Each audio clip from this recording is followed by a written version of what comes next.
Mr. Mason Hunter, son of Green and Bobby Hunter. Sophie is a member of the SHS volleyball team, the student cancer freshman class president, and a member of Rise. Sophie's future plans include attending the University of Tennessee at Knoxville and becoming a sonography technician. One teacher that has inspired Sophie is Miss Dawson because she pushes her to be the very best athletically.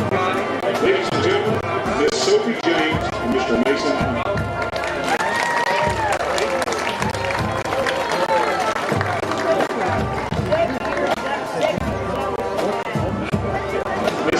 Johnson. Addison is the 14-year-old daughter of Judy and Marlo Johnson. She's being escorted tonight by Mr. Griffith Bundy, son of Lenny and Christy Bundy. Addison is a member of the SHS cheerleading squad. Her future plans include attending cosmetology school, getting married, and owning 5 dogs. One teacher that has inspired Addison is Mr. Kate, as she encourages her to always be clear. Ladies and gentlemen, Miss Addison Johnson, Mr. Griffith Bundy.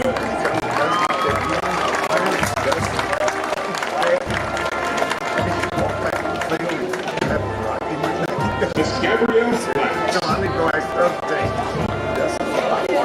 Gabrielle is the 15-year-old daughter of Diane and Jason Blacks. She's being escorted tonight by Mr. Logan Hiller, son of Jennifer Jody Hiller. Gabrielle is a member of the SHS volleyball team and Rise. Gabrielle's future plans include wanting to go to the University of Alabama Huntsville and major in music. One teacher that is inspired her is Miss Snyder, because she introduced her to volleyball in a passionate game. Ladies and gentlemen, Miss Gabrielle Max and Mr. Logan Hiller.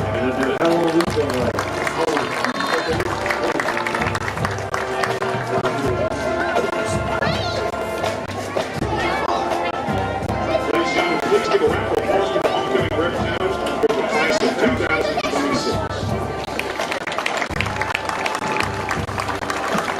Representing the sophomore class of 2025, Miss Ayana Burris. Ayana is the 15-year-old daughter of Patience and Alvin Burris. She is being escorted tonight by Mr. Reggie Sayre Jules, son of Carl Wilson and Jean Pierre Jules. Ayana is a member of the SHS cheerleading squad in Beta. Ayana's future plans include going to school to become an ultrasound technician and eventually starting a family. One teacher that has inspired Ayana is Miss Alice, because she always has a smile on her face and she's always in a cheerful mood. Ladies and gentlemen, Miss Ayana Burries and Mr. Reggie Pierre Jules.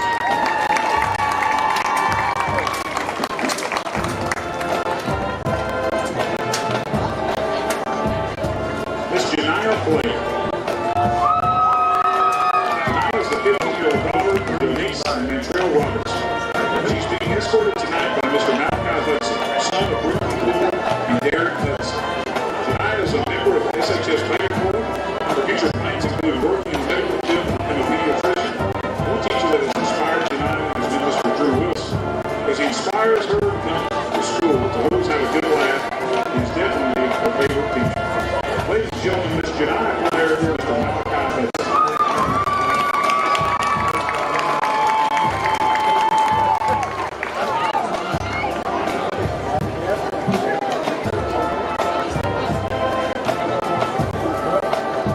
Miss Amelia McKenzie. Amelia is the 15-year-old daughter of Heather and Roddy McKenzie. She's being escorted tonight by Mr. Donald Rogers, son of Heather and Donald Rogers. Amelia is a member of the SHS volleyball and tennis teams. Her future plans include attending the University of Tennessee to join their tennis program and one day to be more than honest. One teacher that has inspired Amelia is Miss Booth, because she has taught her to never judge someone based off their appearance but who they are. You never know what someone's dealing with in life, so don't make it hard. Ladies and gentlemen, Miss Amelia McKenzie and Mr. Donald Rogers.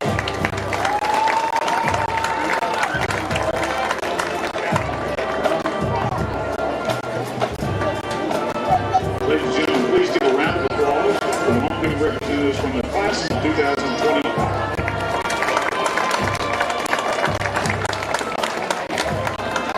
Representing the junior class of 2024, Miss Cecilia Bowles.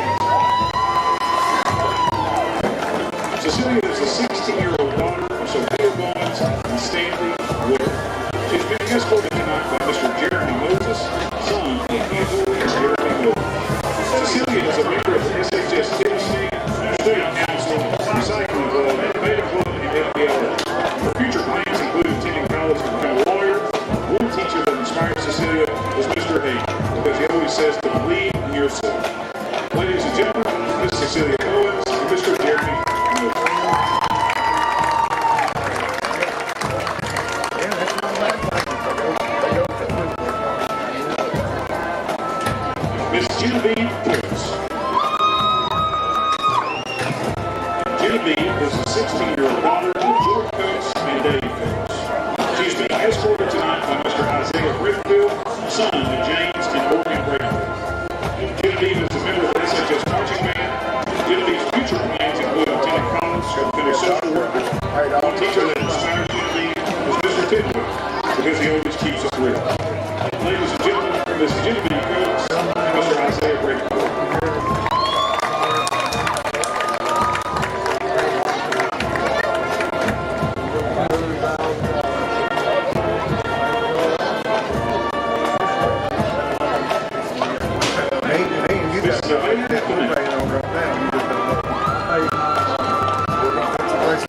Today is a 16-year-old daughter of Ricky Webb.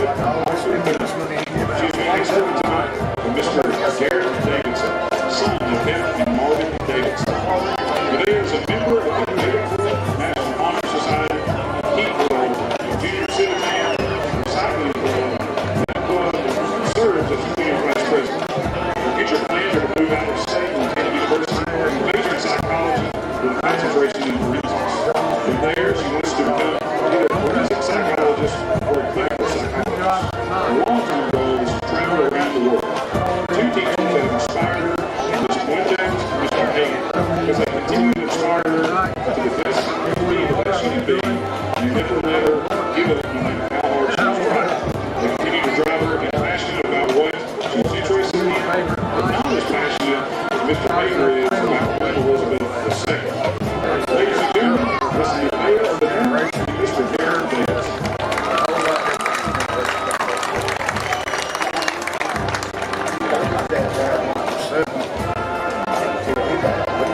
Let's give a round of applause for all the great members of the class of 2020.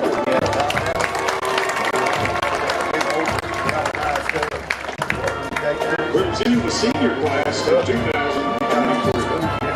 Miss Nina Brown. Nina is a 17-year-old daughter of Jacqueline Doss and Samora Brown. She's being escorted tonight by the boys and Sheikah Nixon. Nina is a student here at SHS Volleyball. Her future plans include attending Western Kentucky University to study dental hygiene. One teacher that inspired tonight was Mrs. Quinton, because she has always pushed her to do her best, never give up, no matter how big the goes. The longest memory of SHS was when everyone missed school to get together and rock the Memphis for a football state championship game. Ladies and gentlemen, Miss Nina Brown, Mr. DeQuagan and Brooks.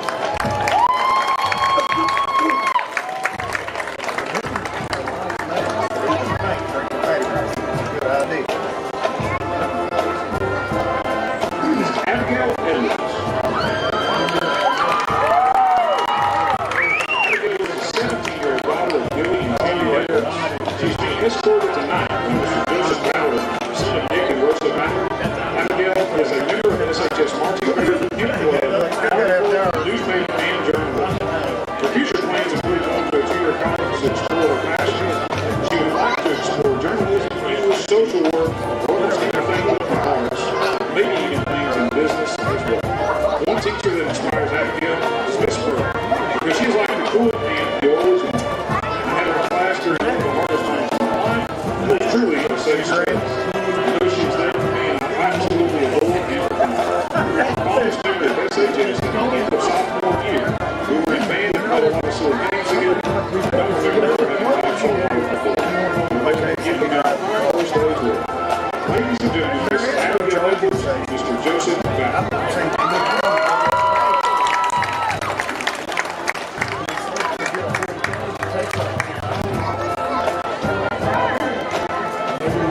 Fire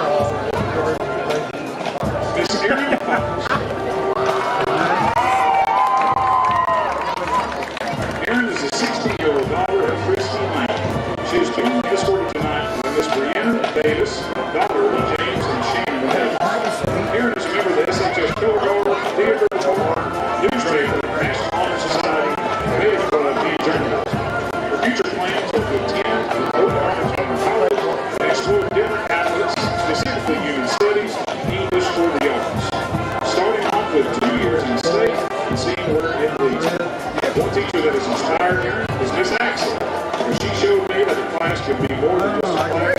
And learning something you have no interest in can be fun. We joke and she let our creativity grow. Never thought she had this question. The fondest memory of SHS was spent in the drama room, the theater, working on high school musicals, and both the best and most stressful time of the world. I made friends I wouldn't have otherwise. It's always the same team for them.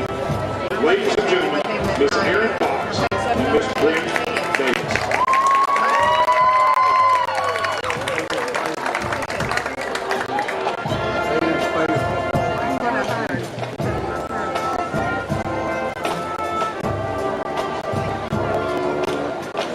Miss Martasia Garner. Martasia is a 17-year-old daughter of Shalonda Garner and Marcus J. Tripp. She's being escorted tonight by Mr. Marion Level, son of Tamisha Betty. Martasia's future plans include becoming a freelance makeup artist and getting a business license. One teacher that has inspired her has been Miss Minutes, because she's always dedicated to give the resources I need to be successful. Her fondest memory of SHS has been all of the different artists. Ladies and gentlemen, Miss Martasia Garner and Mr. Marion Level.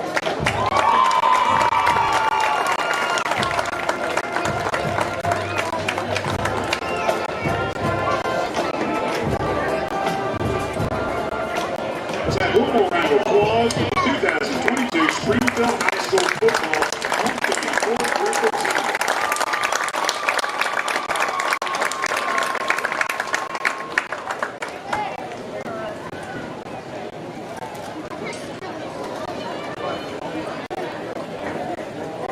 Tonight's queen will be crowned by Miss Nancy June Dane, the 2012 homecoming queen of Springfield High School, who's returned to SHS to give back as a math teacher for the last 6 years.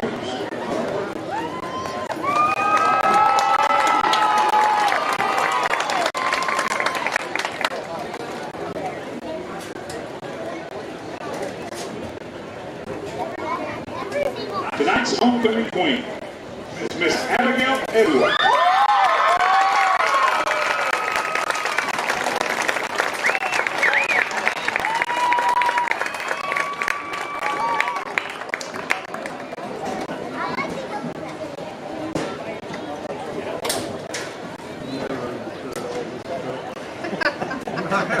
It's politics. A lot of politics. I'm green school. I got a award every year. I skip school more than anybody else in the whole school. But I did it back to that. Well, you know, we have to do away with her. Huh? It's a silver SUV. He parked in it. He's in the George water. Bob. No, Thank you, ladies and gentlemen, for attending the presentation of 2022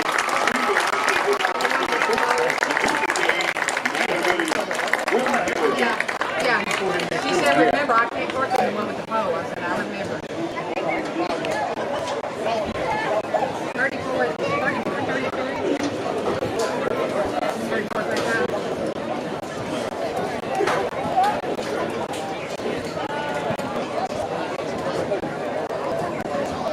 Now that we're having to go to jingle and use our phone, we're not going to be able to call them queen. What should we call it? We'll come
And this is Social Dweeb Sports, and we're bringing you live tonight the Springfield homecoming. And the game tonight will be between the Rossview Hawks and Springfield Yellow Jackets. And last year this was a tight, close fought ball game. Yeah, last year the Jackets went up to Clarksville and a tough matchup against Rossview. Came out on top though, 14-7. But it was one of those games you wish you like Coach Wilson talked Wednesday night, the coaching show. It's good to have that close game last year, and come out with a win. So this year you don't take them lightly. And the band getting ready to kick off with a national anthem here. And tell you while they march out here, we got a big crowd already.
And we're back here at Springfield Stadium where the band just got the national anthem completed. And it's cool football weather tonight. Yeah, it is, Coach. A great September night here in Springfield, Tennessee. 68 degrees tonight. And speaking a little bit of last week, the Jackets traveled to Kenwood last week. Defense only allowed 39 yards rushing, 2 first downs, gave up 6 points. Had a safety and interception last week in Kenwood. Last week offensively, the Jackets put on a clinic Friday night in Kenwood with 308 total yards offense, 146 via Crenshaw's arm, and 172 on the ground. Crenshaw 8 for 11, 146 with 3 touchdowns. Touchdowns going to Chapman, Cromwell, and Flair. Woodard, Crenshaw, and Hurst all scored on the ground. Jackets defense got on board with a safety, like I said, and only allowed 39 yards rushing. The Jackets had 0 punts last week and 0 turnovers in a 43-6 win at Kenwood. And tonight, the Rossview Hawks, Region 5, 6A, coming in with a 2-3 record, athletic, balanced attack. They want to come in and try to spoil the Jackets' homecoming, Coach. Yes, they do, and they are capable.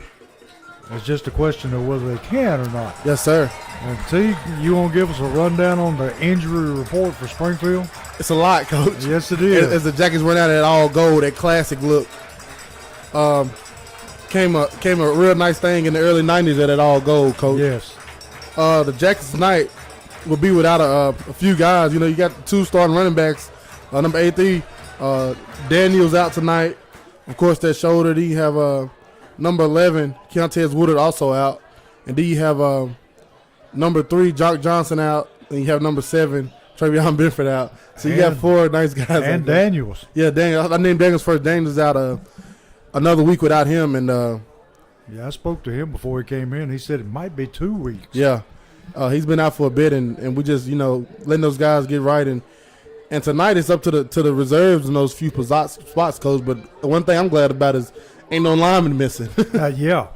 Does that mean that KJ Chapman's going to step up tonight and run the football? I think you have the freshman Hurst starting tonight at running back, Coach. Yeah. And Chapman going to keep his same spot starting at fullback. And I heard from coaches all week that Hurst, he's ready, Coach. And we've seen him every time he touched the ball a little bit. It seems like he scored a touchdown. He plays way beyond being a freshman, I can tell you. The Jackets are 10-5 versus Rossview Hawks since 2001 when the school opened. Springfield High coming in tonight 5-0. The Jackets are scoring 39 points per game, giving up 6 points per game on defense. The Jackets' past 5 opponents are combined 9-15. 4 of those last 5 opponents only have 2 wins or less on the season. And the best opponent the Jackets have seen thus far is Northeast. And Northeast is 3-2, and only 2 losses come from Springfield and a 4-1 Portland team to beat them 22-21. So I think Rossview is going to be a test for the Jackets tonight, just like Northeast was. And I know that was a big turn up for us. We beat them 50-14, but I think this would be nice for the Jackets to get here right here with this 6A team in Rossview before Henry County come to town next week. Yeah, it'll be a good tune-up. And like I said, they're a 6A team. Yes, sir. And they're used to facing pretty stiff competition, so not going to be anything new for them. No, sir. But as we said, it's homecoming night. Yes, sir. And everybody's out tonight, and I don't know what class. Did you catch what class that was back behind us? Was that 72 or 75? I think it's 72. I think I took a picture of it. I'm see if I can see the sign. I know. All I see is a 7. I don't know if it's 70. I think it may be 72, and they're packed out back there. I'm telling you, right behind the press box, it's smoke flowing. It's about 40 people back there. I saw 2 of our ex-players, Harold Dunn and Matt Dunbar, all the way in from Texas. That's nice. So they came in for the homecoming. It's good to see them. And Matt coming in, his daughter plays for volleyball. It was a senior night the other night, and he got homecoming here this Friday. That's a double whammy, Coach. Yes, it is. Matt's staying busy, I'm telling you.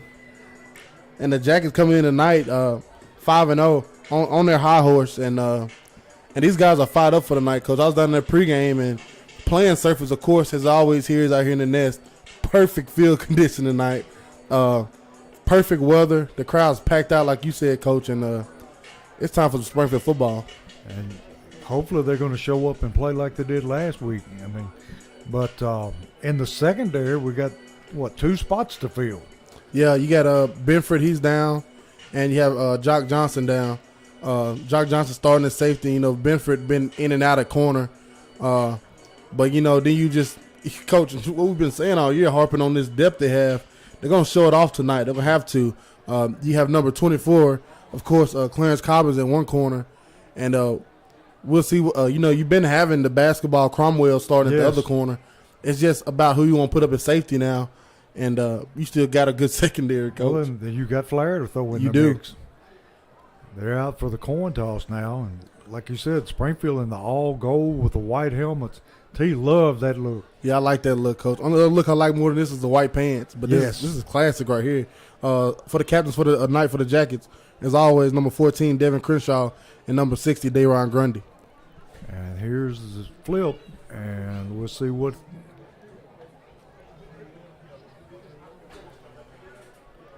No indication yet.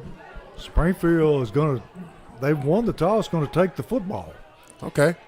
So Springfield will be receiving, and they'll be going north to south here, T. Rossview in the red pants and the white uniforms, and is that blue or black? Black helmets. Black helmets. The matte black helmets with the new look R on the side of them. Yeah. Rossview got some nice slick looking uniforms there, Coach. Yes, they do. I've always liked Rossview uniforms. Just never liked the team. But that's me personally. Yeah. And as always, our great sponsors for the season, we thank them. And we ask and encourage everybody to shop and support these local businesses, and because they support our boys. Bulldog Renovations, Westside Wheels and Tires, Freebird Bail Bonds, Omni Garage Service, Crowder Funeral Home, Magic's Auto, Jeff Wright Realty, Remax Realty, Allen Homey with Century 21, Sonic Drive-In of Springfield, Sunshine Cleaning Company, Legacy Signature Properties with Jody Reynolds, Rawls Paving, Wilkins Building Group, Dropping Jewels LLC, Baldwin's Barbecue, Vision Concepts, Jim and Lisa Stoll, J.S. Gardner Construction, Dunbar Lawn Care, B.S. Brew Works, Southside Drugs Company, Holman Jewelers, and Forklift Systems. And T, it's almost kickoff time. Yes, sir. Got some water over tonight, Coach. Ready for you. Hey, I remember tonight. You know, these don't seem like very long since we was doing this last night. Yeah. It came around quick, didn't it, Coach? Yes, it did. Good time we had last night at Boyd Smith Field. The Springfield game. Middle School, Springfield Middle School Really Yellow good Jackets game. gave their best foot forward to undefeated 8-0 Dixon Dragons middle school team, and the Dixon Dragons hadn't been scored on all season, and they were undefeated, and the Jackets lost to them last night at Boyd Smith Field 8-6. I mean, it was a tight ball. Yeah, it game. was. People have been talking to me about that game today. I didn't know this many people watched that game last Yeah. night. And here comes the kickoff from Rossview. Going to be a short, high kick. Going to be fielded on the far side. Is that Joe Woodard with the football? Yes, sir. Joe breaking tackle, showing he Sure got is. skills. And Joe takes it back out to about the 44-yard line. Nice return by Woodard. So Springfield set up good with good field position early. And Joe, they joke with him. He's a fourth-string running back. They always joke with him. And he got the ball in hand. He showed he can run it, Coach. I know one thing, he's a first-class tackler. Yes, sir. And Crenshaw starting out in an empty backfield there, T. Got twin receivers each side of the field. Put a man in motion, run the jet sweep. That's the freshman Hurst, Coach. He got speed. Hurst hits the corner, and he's going to take it out for a Holman Jewelers first down. And T, when he hit that corner, he put on a burst of speed. Yeah, he did. He had some speed there, Coach. Nice blocking downfield by Springfield. And we was talking about the KJ Chapman there. It's showing what he's doing at fullback, Coach, leading the way. I'm telling you, KJ, he's a ball player. So it's going to be first down and 10 from about the 48-yard line of Rossview. And now Crenshaw going to tuck it and run it. And he's going to pick up about maybe 2 yards right up the middle.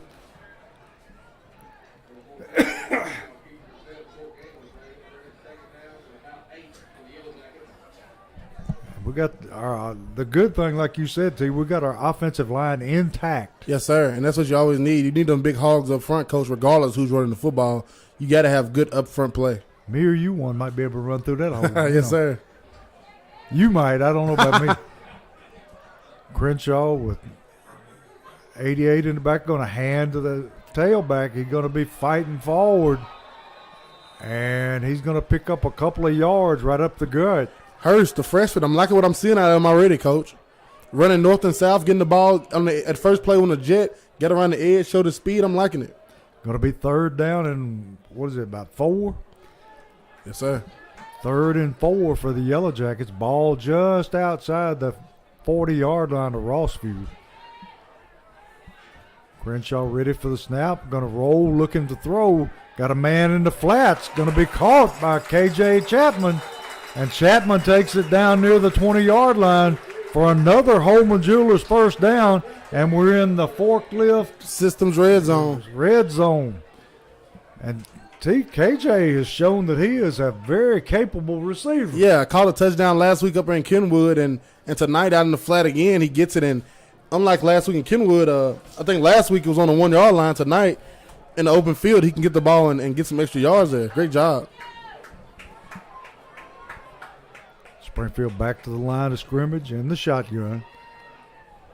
Crenshaw takes a snap, hands off Chapman. Chapman making him a yard or two, gets the ball down inside the 20-yard line. He made more than that. He made about 4 yards. Going to be second down, 6. And we're going to get what you've been wanting all year, Coach. You've been wanting KJ Chapman to have the ball in his hands. Tonight he got it with the 2 starting running backs down, 1 and 2. It's him and Hurst tonight going to carry the load. You know who he reminds me of when he runs? Who's that, Coach? Tremaine Turner. Him and Hurst is going to give you a preview of what you're going to see for the next few years here for the Jackets. Crenshaw takes it himself and takes it down close to the 15-yard line. Yeah, with Chapman and Hurst in the backfield tonight, the 1 and 2, the first and second string backs, you're going to get to see a preview of what you're going to get as Jackets fans for the next 2 seasons. Yeah, and it looks pretty good from where I'm sitting. Hurst in at tailback now, going to be third down at about A long three. Crenshaw going to throw the bubble screen out to Cobbins. Cobbins making people miss. Takes it inside the 15-yard line. And it's going to bring up 4th down and short. Big first down here, but I no questions. I know what I'm doing with the ball. Yes, sir. Snap it into 14 and let him do what he wants to with it. He can lean forward for 2 yards. Yes, sir. Let him pick a hole. And I think Rossview knows it. They're all up within 5 yards of the football. Got Hurst in the backfield. Put a man in motion. Had movement along the front for Rossview, but they got back. And now we got timeout Springfield. Coach going to think about it here. We'll take a break. We'll be right back.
Back here at Springfield where Crenshaw is going to tuck it and run it, and he's going to pick up his first down and go into the end zone for a touchdown. Southside Drugs touchdown. And see, he made that look easy. Yeah, he did, Coach. And once you miss him and nobody's there, night-night, that's Yeah. touchdown Jackets. I don't envy any cornerback having to try to tackle that No, man. sir. Leftrick on to tack on the extra point. 8:15 in the first quarter. Springfield up 6-0. Sanguinez on for the hold. Snaps good. Kicks up. And the kick is good. So with 8:15 in the first quarter, Springfield up 7-0 over Rossview.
Back here where Leftrick is kicked off is going to be fielded at about the 4-yard line. Rossview man hits the seam in the middle, breaks it outside, got some running room, going to be chased and finally knocked out of bounds by Jones. And Dylan Jones found him. he brought the hammer that time, T. But Rossview man, a great return, takes it down to about, let's see, down to about the 39-yard line of Springfield. So they're going to be starting a great field position. Yes, sir. And if you're the outside guy for the Jackets over here, the outside guys, you have contained, you know. You can't give that up there. No, you can't. Jones tattooed him at the end of that, Coach. Yes, he did. Be 1st and 10 from the Springfield 39-yard line. Rossview got trip receivers to one side of the field.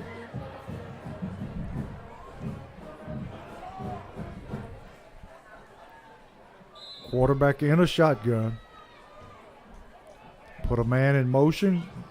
Going to hand to the motion man, and he's going to be hit right there by Joe Woodard. Found him, Coach. Joe has got a nose for the football. Yes, sir. That's putting it mildly. And at the end, you got to make that play, Coach. You can't miss those layups. So it's going to be second down at about 8. Ball right about the 32-yard line. Jalen Jones played that last play great. He kept his outside leverage. He pinned the guy in with his inside hand and left his outside shoulder free. Made the guy cut it up. Quarterback looking to throw. Throws it over the middle. It's complete. And That's going to be a face mask. it's got to be. But no flag. Well, It's now we have a flag coming in. A little bit late on that one, but I think they got it right. Where did that flag come from, Coach? Wasn't an official over there. It came out of that sideline over there somewhere. It's not official over there, though. I agree it was a flag, but it wasn't official over where it come No, from. I didn't see an official. Okay, but so the back judge came and threw it. The white hat threw it. He comes Come back from where a the long quarterback way. was, yes. so And he must have threw it straight off his hip because I yeah. didn't see his hand go up or anything. So it's going to be a first down for Rossview deep in Springfield's territory. And tackling has been a problem for the Jackets defense here the last few weeks. Yes, it has. Dating back to Wilson Central. Ball down around the 15-yard line, but going to be first and 10.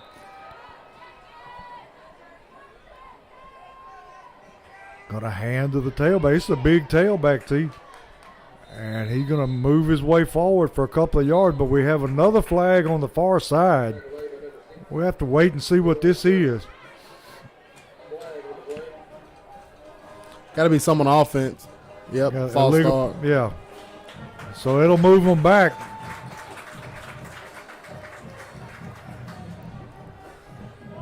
T. Rossview couldn't have asked for a better start offensively. No, sir. To start in plus territory with the Jackets, it's usually something that never happens because That's right. Logan Leffers usually kicks it out the end zone. Yeah. I think that that high kick to the 3-yard line, it might have been a design or something there. You know, you never know what the coaches dialed up, but that returner did a good job of sending Rossview offense up nicely. Had a great return. Yes, sir. Going to be first down at 15. Ball at about the 19-yard line of Springfield. Quarterback going to roll, looking to throw. Tucks it, going to run it. And he slides down about the 10-yard line. T, he didn't want any of that. No, he didn't. He's pretty quick on his feet, Coach. Yes, he is. Remind me of a less nimble Kyler Murray, the way his feet are just twitching. He's pretty mobile. So it's going to be second down at about 8. Rossview knocking on the door. There's a snap. Quarterback going to, what do you call it? He's a delayed pitch. Yep. That was a nice play there. Nice play design. And at the end, didn't know what to do, Coach. He just ran upfield. Yeah. So it's going to be third down at about maybe a yard and a half for a first down.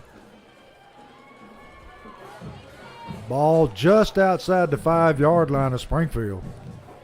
Great time for the Jackets defense to stand up here, Coach. Need to make a stand here. 5:35 in the first quarter. Springfield up 7-0, but Rossview on an impressive drive.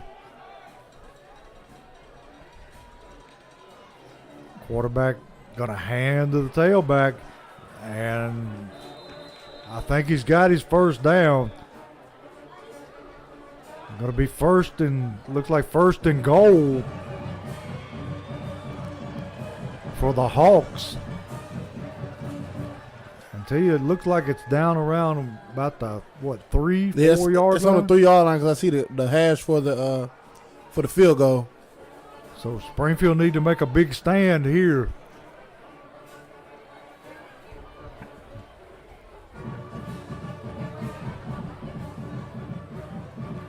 Rossview at the line, ready to take a snap. Going to hand to the tailback again. That time, Nothing doing. I think the first man that got there was Cross, wasn't it? Yes, sir. Terrence Cross came in through and dug it out and made a play.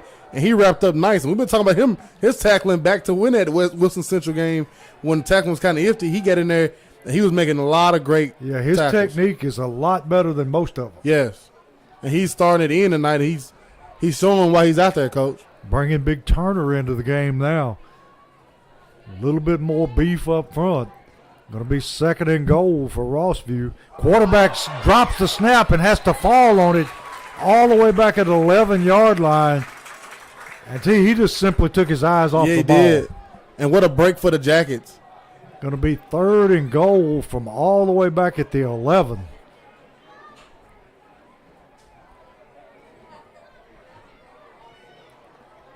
Big Grundy coming out. And tell you who is 67 for Springfield. Number 67 for the Jackets. That's starting DN Allen Dickinson, the junior, standing at 5'10", 191 pounds. So we got Dickerson and Turner and Cross and number 56 up front. Yeah, number 56 for the Jackets, Matt Gregory, another junior. And it's good to have those two juniors in there, and because they're getting in, coaching. You know, next year it'll be their time to lead this Jackets team, and they're holding their own in this line each and every week. This is going to be a big play here. 3rd down and goal from the 12. Yes, sir. And see, I'm not sure you don't roll the quarterback out and let him give him an option. Yes, sir. Me and you thinking the same, Coach. Somebody give us a team. Yeah. Give you a team. Like Coach said, no. I've been there, done that. It's your turn. He said, I've been there, done that. I'll be your assistant. How about that? That'd be real nice. And Coach, speaking of his turn, we celebrated that last night. Coach had a nice ceremony for him at halftime. Gave him a plaque. Over 800 wins in Springfield Middle School football and basketball. Incredible. Something that will never be done again around these areas. I'll tell you that much. There's a lot of winning going on, and everybody from Southern Kentucky to Lower Middle Tennessee knew it. Yeah, it was very much appreciated. And here we go. 3rd down and 12, or 3rd down and goal from the 12. And he's going to throw it, and it's caught. Big tight end goes up and catches it. Now, T, I got a question. How close was he to the line of scrimmage when he let that ball go? Yeah. And another thing, that ball wasn't going to him. That ball was going to that back guy back there. Yes, it was. And that tight end jumped up and got it. Great play by that tight end there. He was awfully close to the line of scrimmage when he let that football go. But it was a great catch, even though it wasn't meant for him. Yes, sir. Put the Hawks on the board. Field goal kicker on to try to tie this game up. 3:24.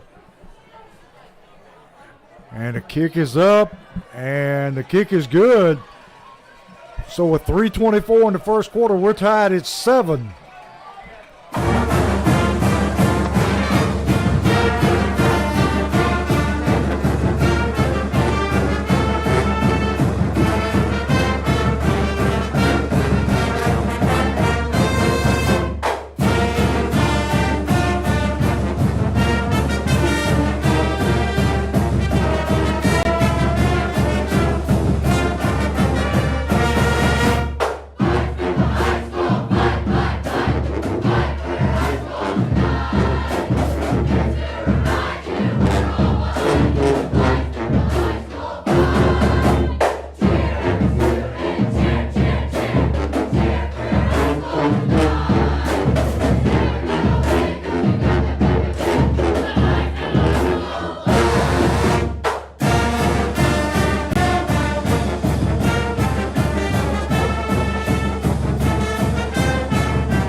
We're back here where Rossview will be kicking off, and they're going to onside kick it, and it's going to be covered by one of the Springfield linemen up front. Number 49 for Springfield jumps on it right away did a nice job handling the football. Number 49 for the Jackets, Joshua Lee. And that's something I would try too, Coach. Try to hit off somebody up in that front line. But it's also one thing, you do something like that and you miss. Look at this field position you're giving the Jackets. They're on about their own 48-yard line. Got Chapman in the backfield. Chapman with the football. Bounces it outside and going to make about 3 or 4 yards. And he just made something out of nothing right there. I thought he was going to bounce it on outside and get out there, but it wasn't enough room. Got Hurst coming back in the game at tailback.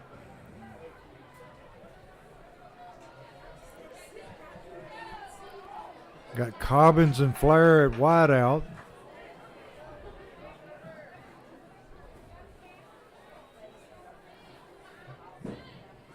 Crenshaw looking to throw. Got a man down the middle of the field. And just overthrows the outstretched arms of Cobbins. And so he was wide open and running free. Yeah, he was. Just put a little too much mustard on it, Coach. Cobbins, he creates separation. Yeah, he does. So it's going to be 3rd down and about 7. And Cobbins a very good route runner, Coach. Yes, he is. And great hands when the ball gets to him. Crenshaw in the shotgun. Takes a snap, just going to tuck it and run it. And he's close. He's short about half a yard. Yep, he's going to be just short. And 2 minutes, 25 seconds, tied at 7. And I don't see a punter coming into the game. No punter, just a bunch of bigger bodies coming in, That's Coach. right. Bringing in Miltier and KJ Chapman in the backfield. And they're going to direct snap to Miltier. And I think he got his first down. We'll have to wait and see. Devin Crenshaw, snap it to him, let him do what he do, Coach. Yes. And it's going to be a Holman Jewelers first down. Yes, sir. If it's 4th and anything within 2, I'm letting him do it, Coach. I hadn't seen him stop very many times. Yes, sir. 1st and 10, Yellow Jackets at the 41-yard line. Look at this. Rossview. This is a heavy package, Coach. I'm telling you, they're foot to foot and going to throw the slant and throws it just behind Cobbins, and it was there. Yeah, it was. Going to bring up 2nd down and 10 for the Yellow Jackets. And we've been a half a step away from 2 touchdowns on this drive.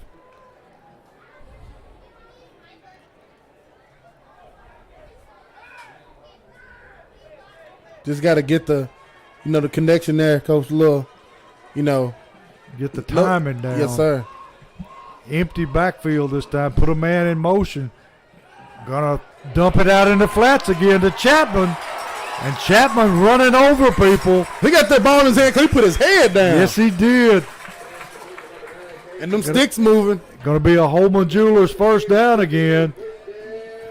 And they brought pressure that time, and he read it perfectly. Yeah, he did. Checked off to the fullback.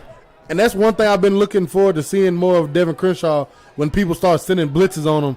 Because he's been sitting back in that pocket very comfortable all season, Coach. And he just showed off right there. You blitz me, I can get it out of my hands quick. Crenshaw ready to take a snap, looking to throw. Got a man down the middle against Cobbins. A lot of hand checking going on down that sideline that time, but no call. And I liked him. I liked Crenshaw throwing it up there and giving him a chance, but also let the ref think about it a little bit if you want to throw a flag or not. It's going to be 2nd down and 10 again. This time from about the 29-yard line. Hurst in the backfield at tailback. Rossview showing blitz. Going to run an inside handoff. And number 88 on the carry, Hurst. And he's going to get it down to about the 24-yard line, where it's going to be 3rd down and about 6.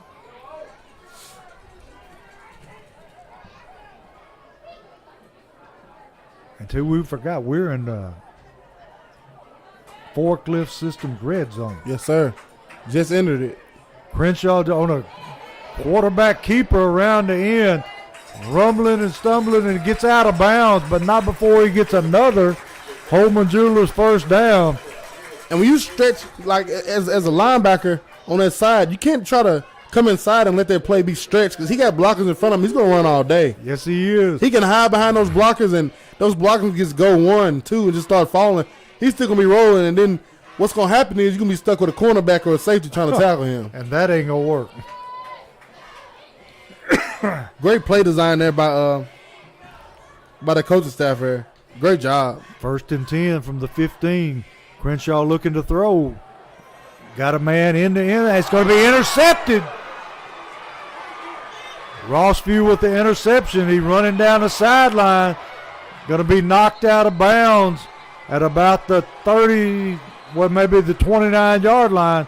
Had a man, just underthrew him just a little bit. They just didn't put enough on it, Coach. Yeah. Kind of floated it way too much there. Great play by that Rossview defender coming up and making that play. Rossview playing tough right now. Springfield defense needs to answer this. 17 seconds left in the first quarter. And we got a penalty tacked on to the end of this. They're moving the ball back all the way down. They're going to be backed up way back. Going to be Rossview's football at about, this may be inside the 5, down at about the 3. So they're going to have a long way to go. Yes, sir, to say the least. Be a good time for a turnover right here. They're all over in that corner. I hate that corner over because I can't see nothing over there. No. Rossview takes a snap, and nothing doing up front. Yellow Jackets respond very well. And Terrence Cross pops out up under the bottom of the pile, Coach, making another play tonight. Terrence doing a great job tonight up front. And that's the end of the first quarter with the game tied at 7.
In the year 2022, we believe it is more appropriate to honor Tony Leo Beers. On October 4th, 1974, while playing as a sophomore defensive back for the Yellow Jackets, number 22, Tony Beers suffered a spinal cord injury in a broken leg. At the tender age of 15, he was left paralyzed for the rest of his life. Tony was hospitalized for an extended period of time. He made the official decision to return to school because he wanted to be with his classmates. The SHS class of 1977. Tony refused to ever feel sorry for himself and could not permit others to pity him or his situation. He never allowed this tragic event to define him. Instead, he maintained his faith and displayed indomitable courage, always setting a positive example. After high school, Tony graduated with honors from Austin Peay State University. While at Austin Peay, he was instrumental in helping pave the way for policies and procedures that became ADA mandates: parking, wheelchair access, ramps, and elevators. After college, he was hired as a computer programmer with the IRS, where he was routinely recognized for his many accomplishments. While he was never able to walk again after the devastating injury, Tony Beers always stood tall. Tony was always family focused. focused and extremely respectful to his parents and grateful for his brothers and sisters. He recognized that none of his achievements would have been possible without their unconditional love and support. Sadly, Tony passed away on July 3rd, 2006 at the age of 47. While he may be gone, he is not forgotten. Never will be, as is evidenced on tonight's event. And on this very special night to honor him, standing on the 22-yard line are Tony's family members, including his mother, Joanne Beers, sister Kay, and her husband, Bush Lampley, and his brother, Terry Beers, and his wife, Suzanne, and his cousin, Frankie Bullard. From this day forward, the number 22 will not be assigned or issued to anyone. Tony's framed football jersey is prominently positioned and will be permanently displayed in the trophy case in front of the lobby of Springfield High School. His family has also established an annual scholarship, the Tony Leo Beers Courageous Leadership Award. Each year, $1,000 will be awarded to an eligible and qualified high school senior at Springfield High School to help with college tuition. Chuck and Beth Bunch have graciously donated a generous amount of $1,000 to the Robertson County Scholarship Foundation to Tony's honor. Chuck is a graduate of 1977, and this donation adds to the amount that other 1977 classmates have contributed. Ladies and gentlemen, please join in a warm round of applause as we remember our number 22, Tony Beers.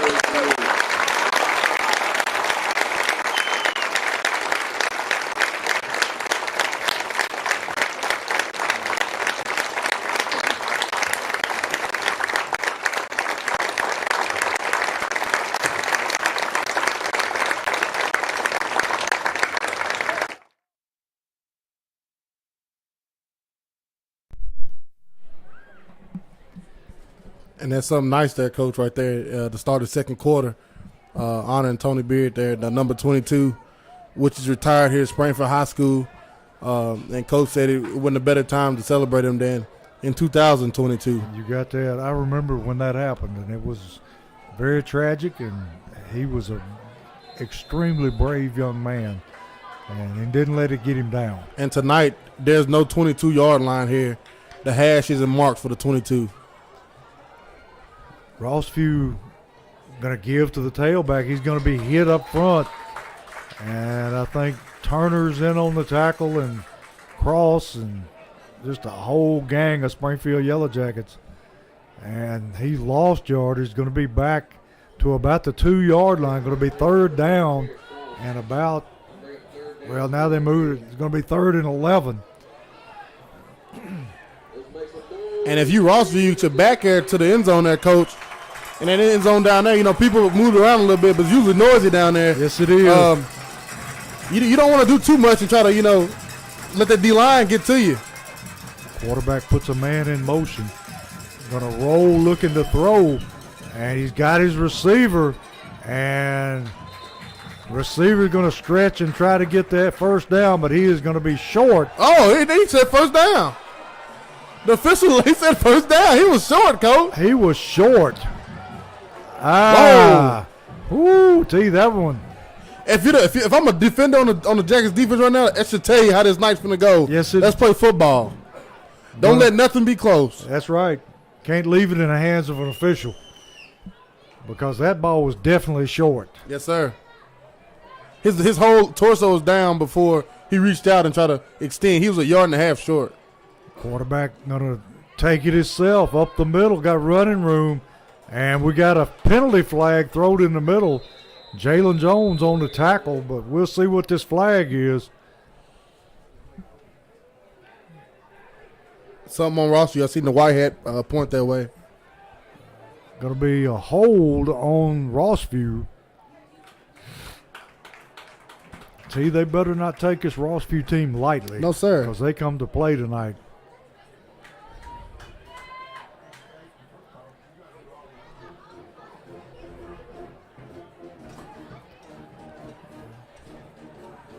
Going to move the football back all the way down to about the, let's say the 9-yard line.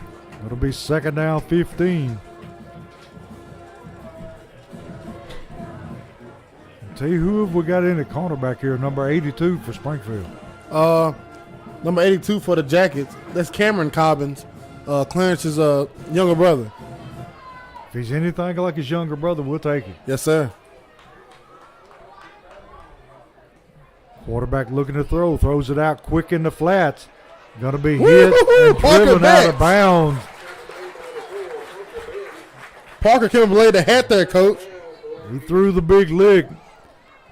And Rossview trying to play it safe, but they didn't get anything out of it that time. Yes, sir. And Rossview, you know, coming out and they're throwing the ball around the park, Coach. A lot of these bubble passes. And we caught us earlier. We thought we slept on the bubble and hit us with the guy who usually, the slot receiver that usually runs the bubble on that touchdown, you know, ran a slant Yes. and got us. But they're throwing a lot of bubbles here to Yes, the they trip are. side. Going to be second down and long. Quarterback rolling to his left and throws it incomplete into the sideline. So they're going to bring up fourth down. And they're going to have to punt from deep in their territory. And see, we may see a pretty good kicker here because I think it's third down, Coach. is it third down? Yeah, they're That's gonna right, keep it third. replayed. If I'm the Jackets, I'm getting my pass rush on, Coach. Yes. And the linebacker should be wary of screen, but D-line up front, we're going to get our pass rush on. Look at those splits by their offensive line, Coach. They're huge. Quarterback rolling to his left again. Sets up, throws deep, and knocked down by number 4 for Springfield. That's Parker Betts, Coach, coming over from the safety spot. Great play by him. He did a great job. 2 big plays there by Parker on that drive. So now it's fourth down, and we're sending back Cobbins and Cobbins. Look at that, Coach. That's the first time all year we've done that. Yeah, we got Cobbins and Cobbins. Cobbins and Cobbins. Sound like a law firm. You got Clarence Cobbins, and you got Cameron Cobbins. Coach, that's like a law firm. Cobbins and Cobbins. Maybe one day it may be. Hey, could be. Nice snap. Rugby style kick. Going to be fielded by Cobbins. And he's going to cut it right back upfield, breaking tackles. And takes it down to about the 41-yard line of Rossview. So we start in great field position here with 9:03 in the half and tied at 7. Great field position for the Jacket. I'd like to see him get back to running that ball a little bit more Yes. and then work the play action off of that. Springfield out there ready to take a snap early. Got Flair at one tight end. Crenshaw ready to take a snap. Going to hand to the tailback. Hurst digging and falling forward for about 4 or 5 yards there. Freshman running hard. Going to be 2nd and 6. And T. Rossview is all uptight here. Yeah, they are. And I will keep running the ball, even if I'm going towards the wall. Make them and stop it. Yeah. Make him come up and and kind of loosen that secondary up a little bit. Crenshaw going to pull the football, going to run it himself, and he's going to take it down close to his first down. Just depends on where the spot is. And right now it's weary. We don't know what the spot will be. Exactly. They're going to say he's about a yard short. Going to be 3rd down and 1. I want that other guy spotting the ball. Yes, sir. Crenshaw going to hand to Chapman. Chapman hit at the line of scrimmage, and he digs forward and looks like he's got his first down. Going to be a Holman Jewelers first down on the second effort by Chapman. Great job by Chapman. He ran into his blockers back there, Coach, then bounced off and put his head down and fell forward for that first down. So it's going to be a 1st and 10 at the Rossview 30-yard line. 7:45 left in the half. Crenshaw ready for the snap. Gonna hand to Chapman. Chapman got room over the left side. Takes it down to about the 24-yard line. Good hard run there by Chapman that time, Coach. Picked up about 6 or 7. I like the way he runs with a lean. Yes, sir. Gonna be 2nd down and Well, now it's 4. They moved it back a little bit. yeah, they 2nd and moved the 4. football. Gonna be 2nd and 4.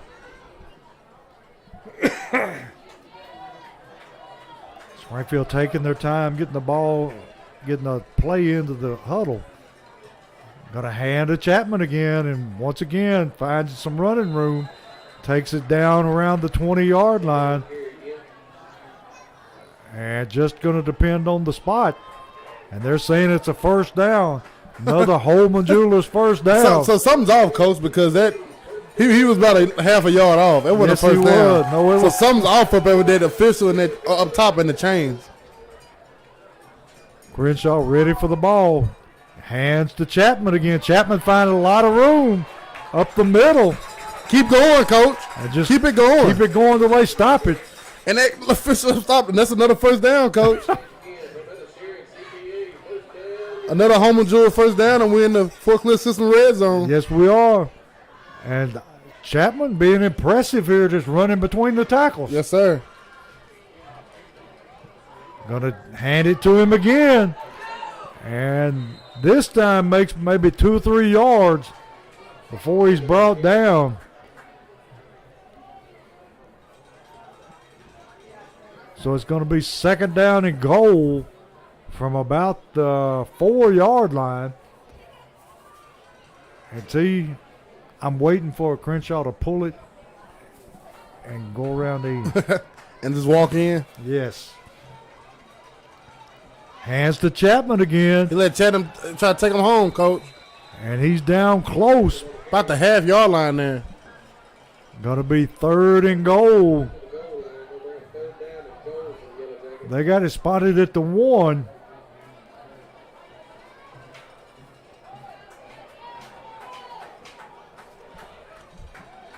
O-line got to dig in here, Coach, and get him in there.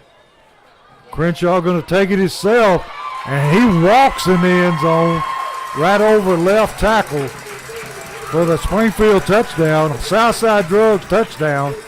5:15, Springfield back in front, 13-7. Extra point coming up. Jack is good methodical drive on the ground there on Keenan Chapman Jr.'s back, Coach. And then, like you said, at the end, Logan Leffridge on now for the kick between uprights. But Crenshaw pulls it in and walks to the end zone. Leftrick on, high snap. Sanguinez gets it down. And the kick is good. So with 5:15 and a half, Springfield ahead 14-7.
Back here with Social Dweeb Sports. Leftrick ready to kick off. Hits a low line drive kick. Going to go out of bounds. So Rossview will be starting in great field position to get it at the 35-yard line. And that's totally uncharacteristic of Logan Leftrick. Yeah, it is.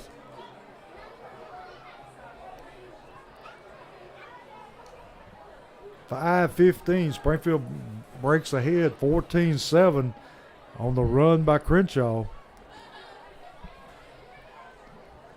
Like we said, KJ Chapman methodically getting that ball all drive, running the Jackets down the field. Then at the end, Crenshaw walks in and puts another 7 on the board for the Jackets. Jackets defense didn't stand up here, Coach, and try to get that ball back one more time for the Jackets before half.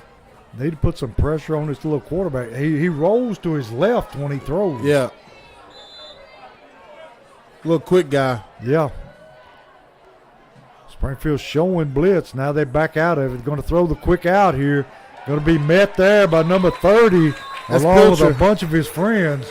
Pilcher got there first, Coach, and like you said, we used to them white hats been swarming all 5 weeks of the season, and no different than tonight. And Pilcher, he played good last week, and Yes, he's sir. doing it again tonight. That looked more like Springfield defense flying to the football. So he didn't have any gain on the play. Going to be 2nd down and 10 for Rossview. Rossview in an empty backfield, put a man in motion across the set, and quarterback going to keep it. Got a lot of room over the middle, and he's going to be close to a 1st down until you know if that official spots it, what it's going to be. Hey, yes, sir. And he did spot it. It's going to be 1st and 10 for Rossview. He spotted up top, Coach.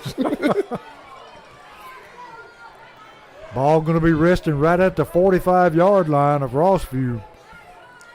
I'm going to get his name before it's over. Make sure you don't come back next week. For real. Unless we got the ball, then we want it. Especially not on that sideline either. Yeah.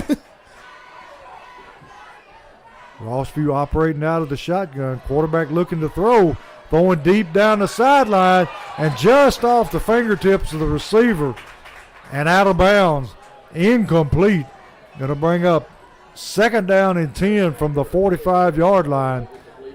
And this little guy's not very big, but he is quick and got a good arm. Yeah, he is. Quick and get away from people, and he can throw it up there and give his receivers a chance. And is he not left-handed? No, he's throwing it with his right. Well, He just keep rolling to his left. I don't understand why he wants to roll to his left. Is that you sure it's not one of Parker guys, Coach? Because he's like a little baseball player. Yeah. He can throw. Yeah, he can. Going to put a man across the set. Quarterback going to tuck it and run it. And going to be driven out of bounds short of his 1st down. And tell you, he is very shifty when he runs the football. Yeah, he is. And what I'm waiting for is see it. I want to see Jalen Jones or Joe Wood get their hands on him, Coach, Yes. and see how he reacts after that. Because nobody's from this Jackets defense has laid a lick on him yet. These DNs keep missing them, totally missing them. And because they're guessing, I might try to get the running back and say, get the quarterback. He's getting them. But I want to see somebody throw a lick on him, Coach, and see how he reacts after that. It'll be interesting. Still running out of that empty backfield. Going to roll to his right this time, looking to throw. Throws deep downfield over the receiver's head. And that's going to bring up 4th down. And tell you, I didn't expect Rossview to throw the football like this. Yeah, they're throwing around the park, Coach. Bringing on, looked like the punting team. And we got the Cobbin twins back to return the kick again.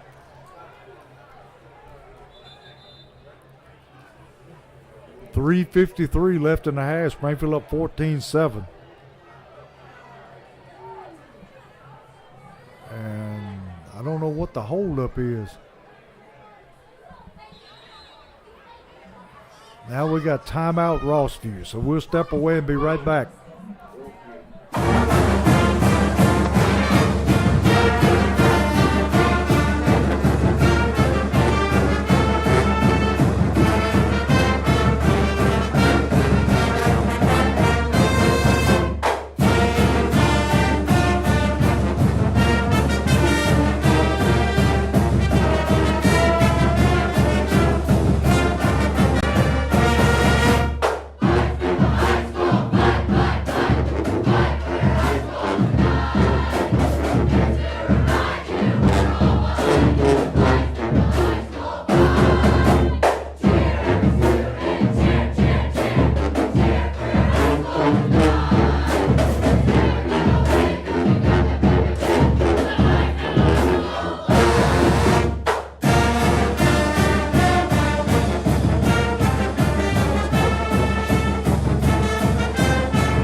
And we're back here at Springfield, where Springfield is taking a 14-7 lead with 3:53 in the half.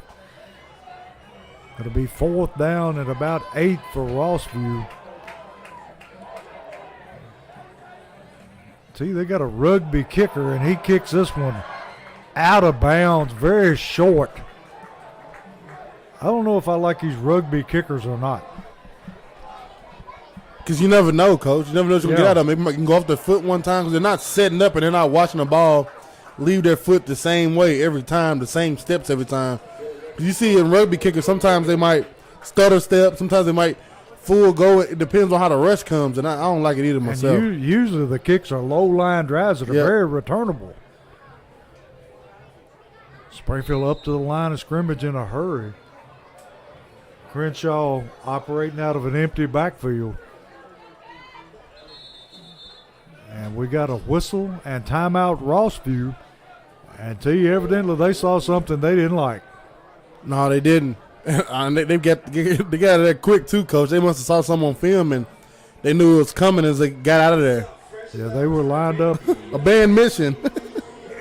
Crenshaw was in the backfield with only the fullback, and he was lined up right behind the tackle. Yep. So whatever it was, they called a timeout immediately. And it would be awfully nice to finish the half with a score here. Yes, it would. That'd be exactly what the doctor ordered. Big crowd out here tonight for the Jackets. And I'm loving it. Homecoming tonight. Everybody out having a good time. Like we said, people out here tailgating. It's been a fun night here in Springfield, and we want to do the same thing next week when we welcome Henry County to town. Oh, we want an overflow crowd next week. That'll go a long way in deciding who wins that region. Yeah, it will. It'll be 1st and 10 Yellow Jackets.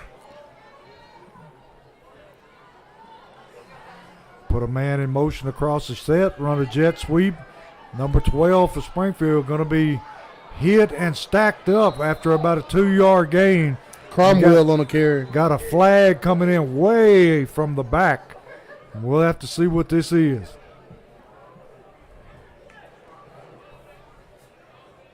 And it looks like it's going to be against Springfield.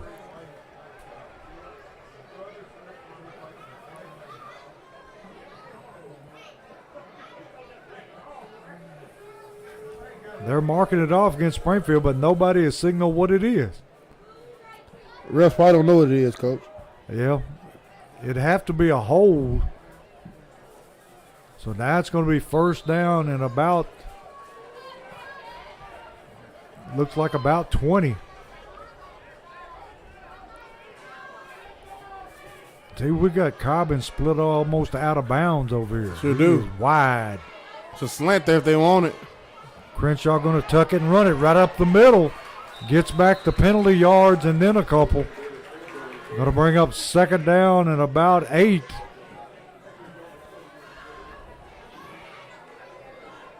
So he gets back the loss from the penalty. 3:03 and counting in the half. And I like this drive. The Jackets taking their time on this drive. Even if you did get down in this area and you don't convert or you don't hit the splash play you want, you can get Logan Leffridge on to kick it and don't give them the ball back. Exactly. And we got another flag. We have another false in. start, Coach.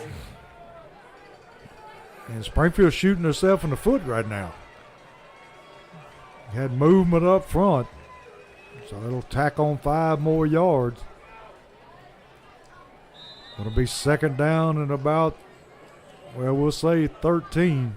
And one reason the Jackets are so successful, Coach, is they don't do anything stupid, you know? Yeah. Not a lot of pre-snap penalties. We already got 2 on this drive. Going to throw the little bubble screen here and nowhere to go. He breaks the tackle, and he may have got back to the line of scrimmage. So it's going to bring up 3rd down and long for the Yellow Jackets.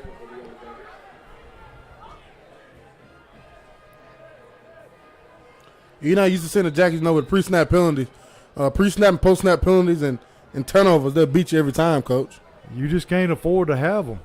And Rossview making changes on defense here. Springfield, he got it back to the line of scrimmage. Going to be 2nd. Is that marker right? The clock says 3rd down. The marker says 2nd down. Sure does. Well, I think it all says 3rd. down. It's 3rd. Bad snap down around Crenshaw's knees. and all he could do was fall on it. So with 154, you're bringing on Lefter to kick the football away. And you're giving Rossview a chance, Coach, to do something with this ball before half. And T, isn't that the young man that had the big return on the kickoff back there? Yes, sir, it is. Lefter need to hang this one up high and get some of his players some time to get down the field. And Beautiful he does punt. exactly that. Going to be fielded clean. And he's going to be wrapped up right there. I think it was number 44 on the, or it was number 40 on the tackle for Springfield. It was 44 Was it Miltier, 44? 40, and 40 was in there too with him. Hayden Reynolds, and you also had number 52, the long snapper Derek Snorton in there too, Cole. They all gang tackled him there. Great job for Logan Leffridge kicking it up and getting some length and height on that ball. Had a lot of hang time. So Rossview going to be starting at their own 34-yard line. Got a minute 21 seconds left in the half. They trail Springfield 14-7.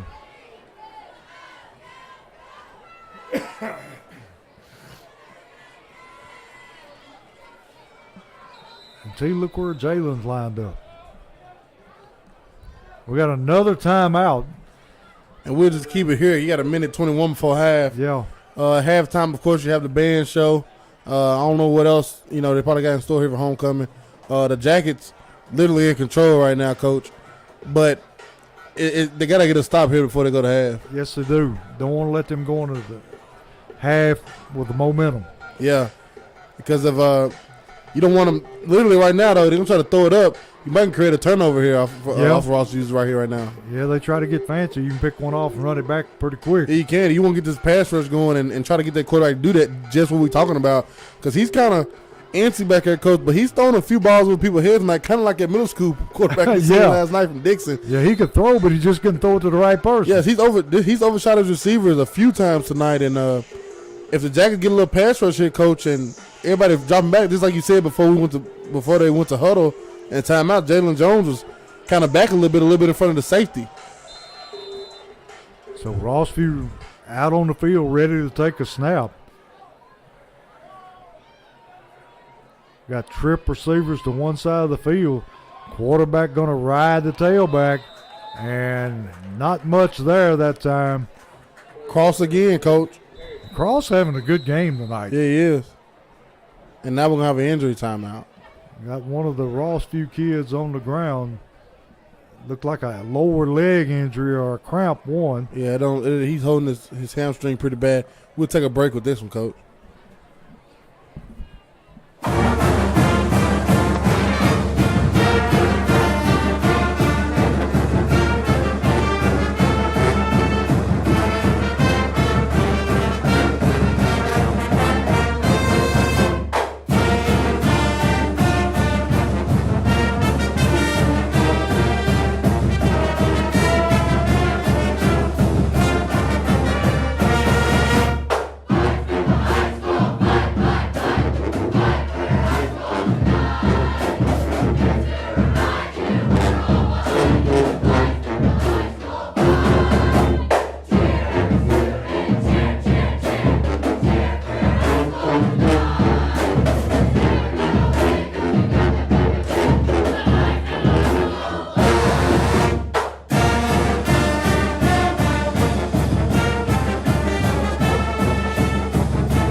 We're back here with a minute and 3 seconds left in the half.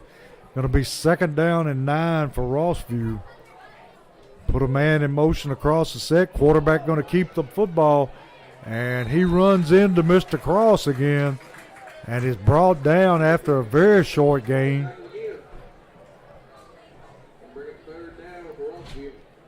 Going to be 3rd down at about 9. I think Rossview came out here, fine with they coaching staff had a pretty much the same thought we had, Coach. The quarterback throwing it up a little bit. Yeah. And he's overthrew about 3 interceptions here in the first half, and they're a throwing team, and they knew, just lump our losses to go to half. That's right. Down 7, we get the ball first coming out of half. Going to hand to the tailback. Going to be tackled again, and guess who it was again? Terrence Cross making his statement for the Sonics defensive player of the game, I'm Coach. telling you, the man is hungry. He wants the food, T. Yes, sir. And thanks to Brian at Sonic for hooking us up with some the free passes, the free meals for all the guys who win Sonic Player of the Games. He always does a good job at Sonic. He's always been a sponsor since the first year we done this. And everybody at Sonic calls him Juicy. Well, the burgers are pretty juicy. Well, that's the end of the half with Springfield ahead 14-7, and we'll be right back to begin the second half.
Not stopping now. Here's Rossview. Here's the test. Marching there.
And we're back here with Social Dweeb Sports and got a guest in the booth with us. Mr. Man, introduce yourself. Everybody knows you. Kavaria Smith. We need Kavarius back on the field tonight. There it is, coach. Kicking out the end zone again. They kicked it out of the end zone. Logan Leffridge. Kavarius, I know you miss this. Oh, yeah, I do. We miss you too. Yes, sir. Had to be one of the best speed rushers that Springfield's ever seen. All state, what, one time? 3 times all state, coach. I tell you, the man. How much you weigh? 163. 163 pounds. We got to get him hooked up with somebody to play football. I know Austin P and some other people could use you. I'm open to anything. Hey, as good as you were, somebody needs to scoop you up. Yes, sir. We're back here. Quarterback going to hand on the jet sweep. Going to be hitting the backfield. And that time it was Turner on the tackle. Yes, sir. Number 51, LeMayan Turner. Came through, made a great play right there, coach. He must have heard you talking about D-line play up here. Yeah. We heard Kamara's going to take his place. That's what it was. So, Rossview going to actually lose yardage on that play, about 5 yards. Quarterback in that empty backfield set. Going to take the ball, going to throw it to the left again. Tipped by Joe Woodard. Great play there by Joe. If he'd been a little taller, it'd been touchdown. He got there a little late, tipped it over. If a corner would turn his head back, whoever's over there, they might have picked that off, coach. Great job there by Joe Woodard getting out there. Going to be 3rd down at about 15.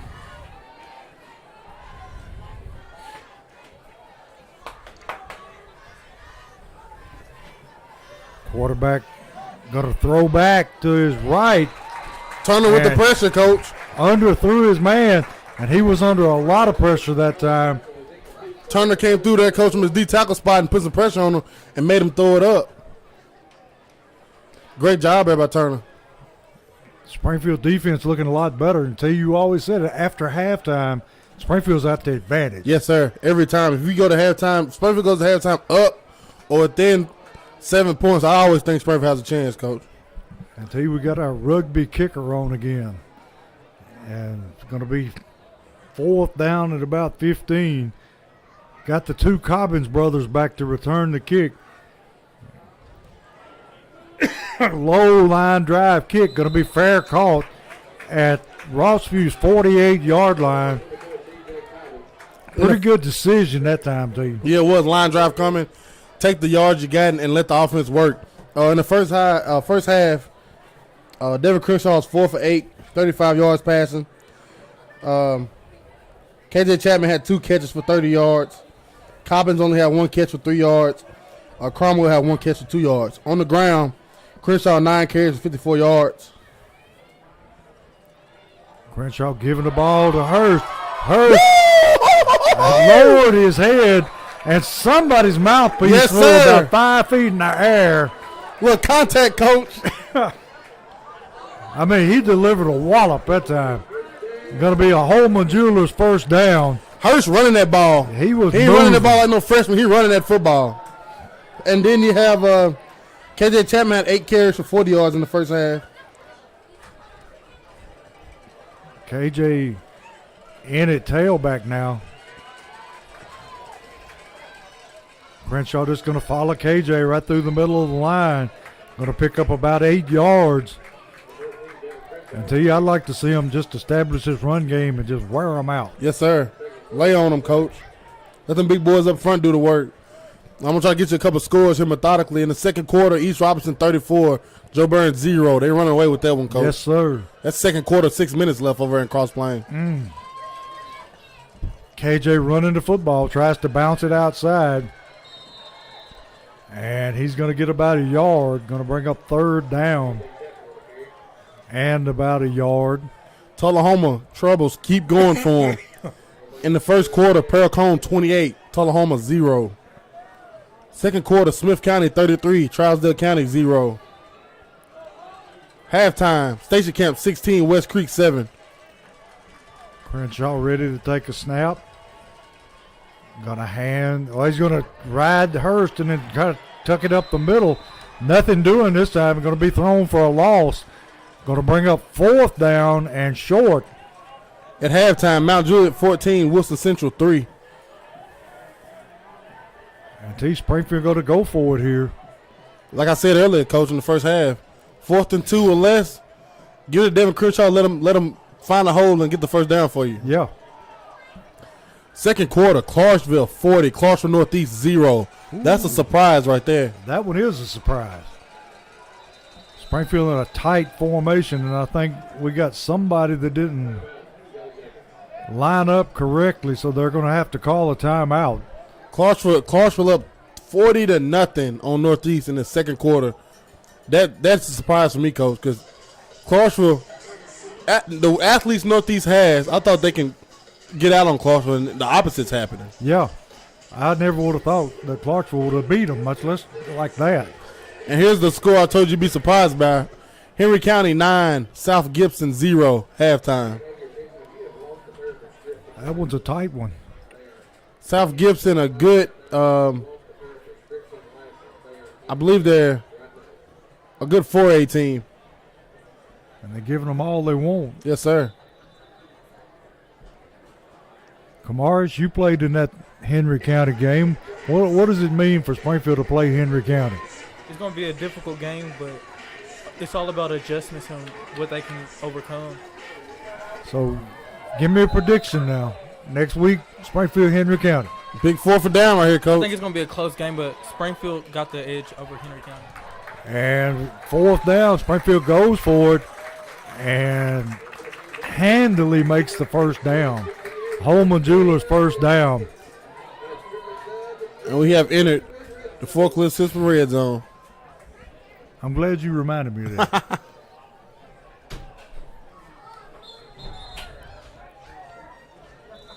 Got Hurst in the backfield at tailback.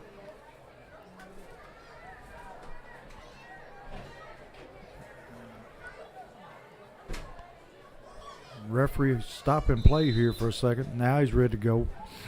He made that corner get out. I don't know. I think he might have blood on him or something, Coach. He made him get out the game. Crenshaw takes a snap, rides Hurst, throws over the middle, had a man wide open in Flair, and he just underthrew him. Just can't get it there, Coach, tonight. No. Just can't get it there. That's one name we hadn't called tonight is Kamarius Flair. Yep. They hadn't been able to get him in football. Well, you know, early in that second quarter, that long drive we had, it was just all KJ Chapman on the ground, right. Coach. Springfield taking their time, getting the play in from the sideline. Hurst in the backfield. Crenshaw just going to run student body right. Keeps the football for a very short game. Going to bring up 3rd down at about 9. I like to see a play action here, Coach. I think a play action to get those guys to bite up because it's been KJ Chapman and, well, Hurst is in now. Even Hurst has gashed him a few times. Yeah. I tell you what's been working, T, is slipping KJ out of the backfield. Yep, it has. Crenshaw takes the snap, looking to throw. Throws it out here in the flats. It's caught, and he loses his foot. And Cobbins, if he don't lose his feet there, Coach, he walks in the end zone. yes, he does. It's going to be, are they going to say it's a first down? Yeah, it's going to be a first because they're dropping the It's going to chains. be a Holman Jewelers first down. I know the yard mark still got 4th down up. And they changed yard markers at halftime because it was a digital one. Yeah. But it is first down. Holman Jewelers first down.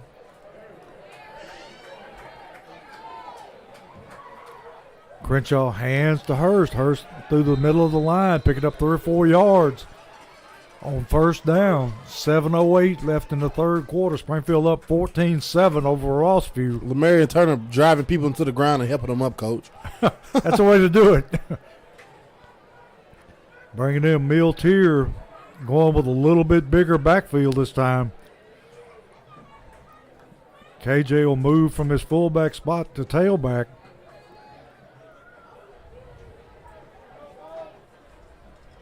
And see, that slant is wide open.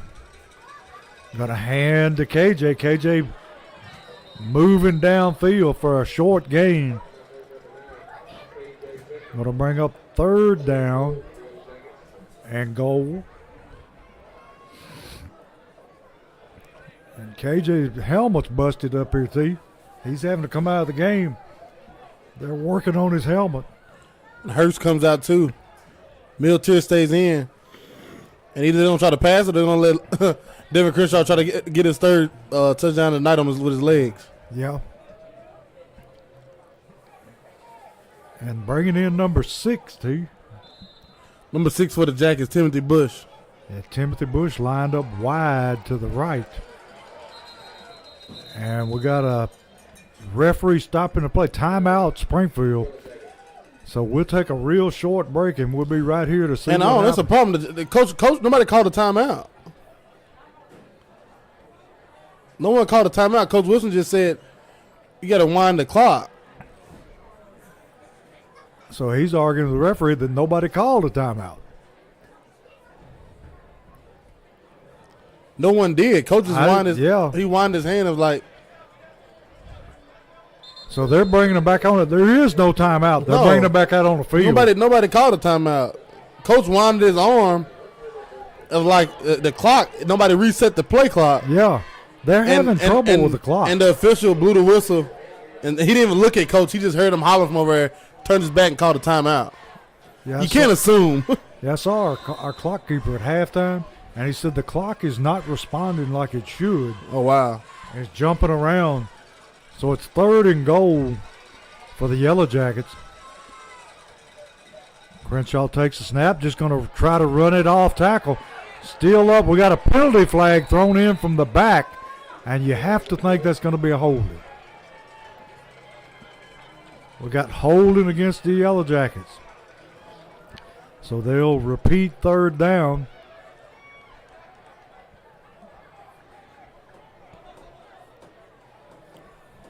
Chapman coming back into the game at tailback.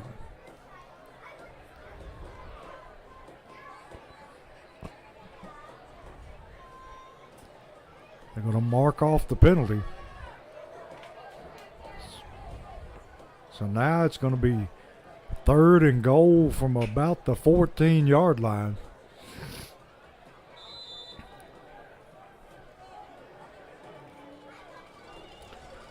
Springfield in a tight formation. Throw it toward the end zone over Cobbin's head, and there has to be a. Did he throw the flag finally or not? He threw it. Both officials threw him. Got pass interference against Rossview.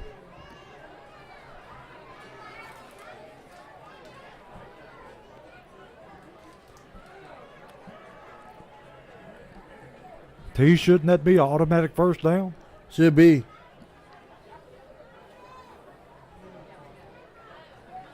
And I don't know about the the pass interference because Cobbin stuck his arm out too. Yes, he did. But, you gotta try to keep your hands in there. And if I'm coach, I'm going back to the same play, but over here with Flair over here now. You took the words right out of my mouth. Well, they're kind of doubling Flair, coach. Yes, they are. He's going to run the fade, going to throw it up, and he goes up and gets a hand on it, but can't bring it in. He jumped early. You got to time your jump up nice, and it did not reset the chains. It's 4th down now for the Jackets. Bringing in Leftrick for the field goal.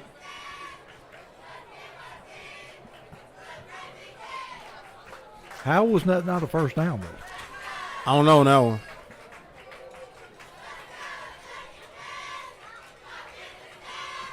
Sanguinez on the hold.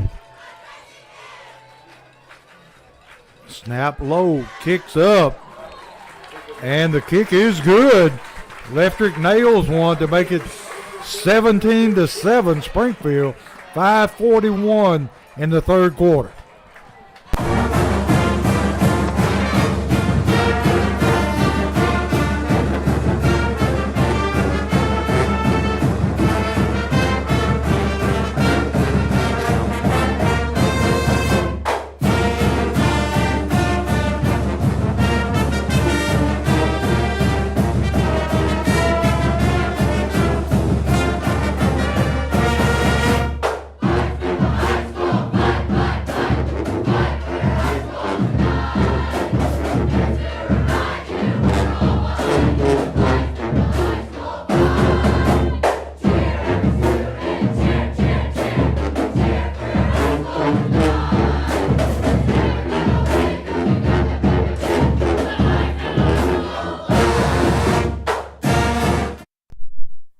back here at Springfield Field, where Springfield's taking a 17-7 lead.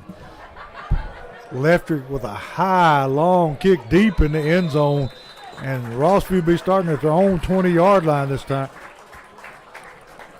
And that's what we need, Coach. That's exactly what we need. Kick it out the end zone, make them drive 80 yards to get a score. That's right. That's been a weapon for Springfield all year long. Yes, sir. We're still missing a couple of players tonight, but people stepping in, filling in pretty good. Yeah, they are, and hopefully we can get a few of these guys back next week in a big game when Henry County comes to town.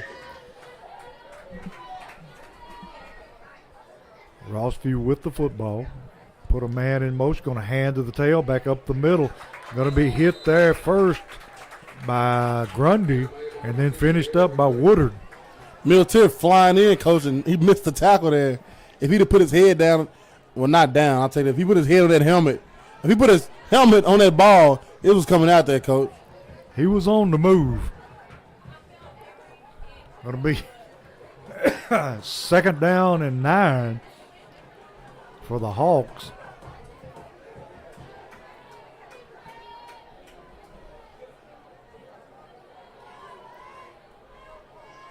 Quarterback ready to take a snap. He's going to take and roll to his left again, and he's going to be – he gets it away, and it's completed, and they were all over him in the backfield. Bradley Pilcher got there first, Coach, but he just threw that thing up for grabs. Yes, he did. He got very lucky. Brantley Pilcher there. He was able Good job out of the to pressure. pick up 4 yards, but he was very lucky he wasn't picked off. Yeah, he was. Going to be third down and 6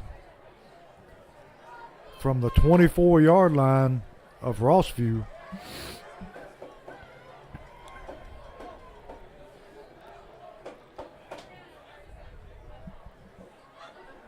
Quarterback dropping straight back, going to throw over the middle, overthrows his man. And that's going to bring up 4th down and 6. Rossview having to punt it away now. And we need to take this punt and move it downfield and score. Yes, sir. we need to take advantage of what the defense is doing right now by giving us offense the ball back, which will probably get the ball back here in plus territory unless it's a fair catch again. Got the Cobbins boys back to catch the football. And look at this formation, T. We got a shift. Jalen Jones staying backside in case the kicker wants to run it. Got to roll and kick it. Cobbins catches it, no fair catch. And he makes a couple of yards down to the 48, and that's where Springfield will take it over. I'll take it. Yeah, great field position. Yes, sir. Still don't like the rugby kicker, though. And that was a unique formation they gave you there by shifting everybody to the right. And what they're trying to do is kind of get everybody to shift over there on the right side of the center. And if it would have happened, the kicker would have just kept the ball and ran left with it and got the first down. Springfield Jones had sense enough to know what was going on. Yes, sir.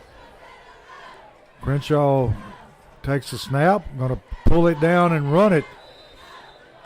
And he might have picked up a couple of yards down to the 50-yard line. Coach, he fell literally probably on the 49. That judge up top got to the opposite 49 because he gave him 2 yards. Rossview blitzing a lot now. Yeah, they are.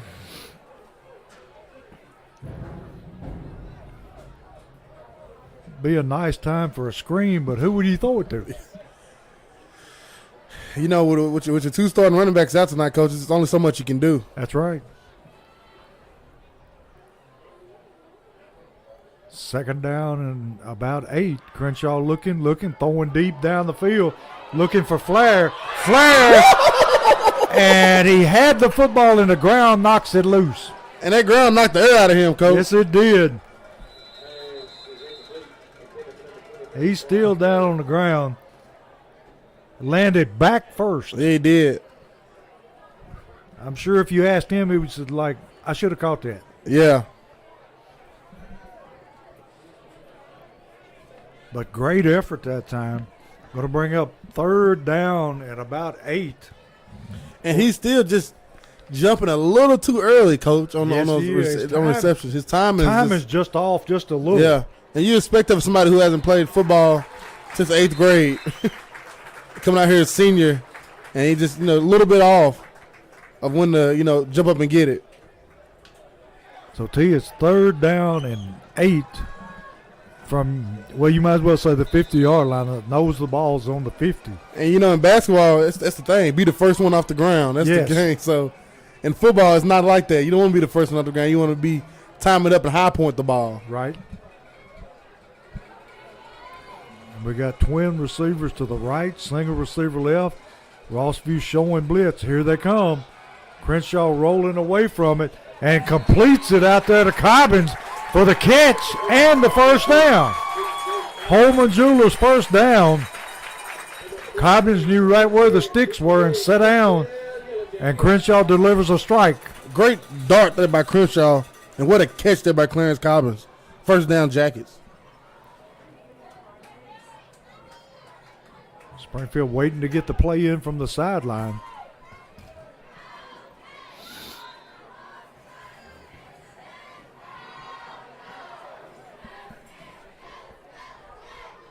Crenshaw going to just keep it himself.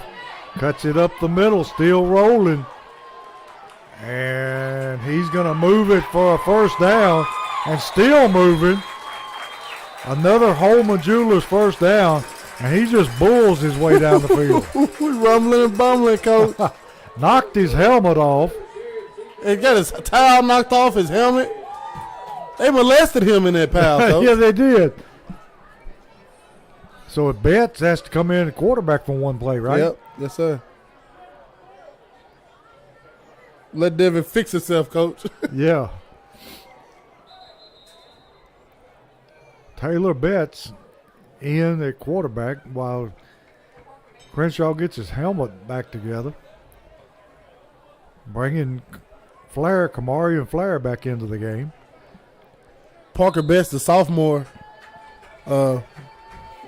he's got in a lot this season. Yes, he has. So he knows exactly what to do. In the shotgun formation. Betts takes it. He's just going to run it himself. Got some running room. Takes it down inside the 20 to about the 18-yard line. Betts.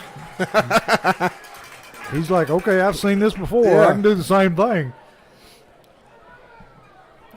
He's going to be about a yard short, 2nd and 1. And it's a short one. T would give him time. He might spot it for a first down. Yeah. That official up on top of the screen. I don't know about him. Same play, Coach. Yeah, Crenshaw just takes it this time and plows his way down for a first down. Parker Betts, 5'10", 153 pounds. Devin Crenshaw, 6'1", 235 before breakfast. Big change up, huh?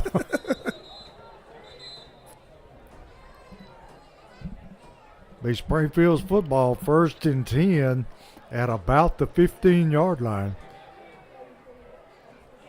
Got Hurst in at tailback, Chapman at fullback. Got Flair split to the right, Cobbins to the left. Crenshaw looking to throw under pressure. Got a reverse field and got some running room. Gonna scramble in for the touchdown. No flags on the play, so it's gonna stand. And that is a Southside Drugs touchdown after our forklift system red zone. Great job by Crenshaw, just bringing it down and just getting what he could, Coach. And what he got was a touchdown. Touchdown, Jackets. Once he stepped up in the pocket, he found the lane. Lefter going to tackle on the extra point, and they're going to fake it. And Crenshaw is going to run it in. And they should have known that was coming. He held it all time. He held it all year. Nice play. Caught him off guard. That makes the score 25-7. Springfield over Rossview. 1:14 left in the third quarter.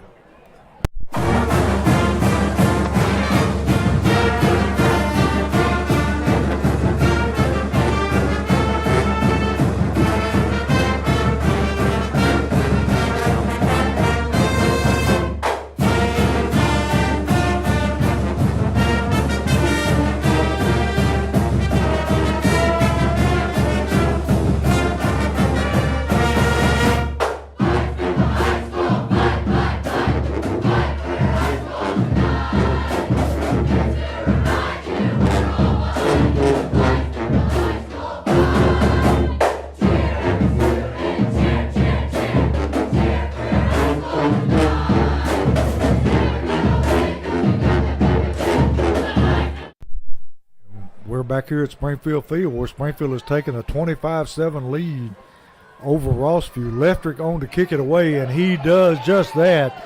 Kicks it out of the back of the end zone, and Rossview will take over at their own 20-yard line. The best defense you got, Coach. That's right. They can't score if they can't get it.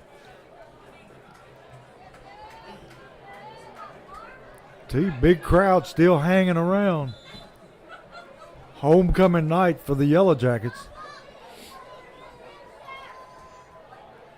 And everybody came out in numbers tonight. I love it, Coach. Glad everybody came out to support these boys on homecoming. And we encourage everybody to come back out next Friday. Yes. We host Henry County Big Red Patriots. Rossview going to run the jet sweep. And coming flying in to make the tackle, number 4 for Springfield. Parker Betts, Coach. He came flying across the screen. I'm telling you, he come in like a shot. Quarterback able to pick up about 2 yards before Betts gets to him. Betts playing safety now. Yes, sir. Going to be second down at 8 for Rossview.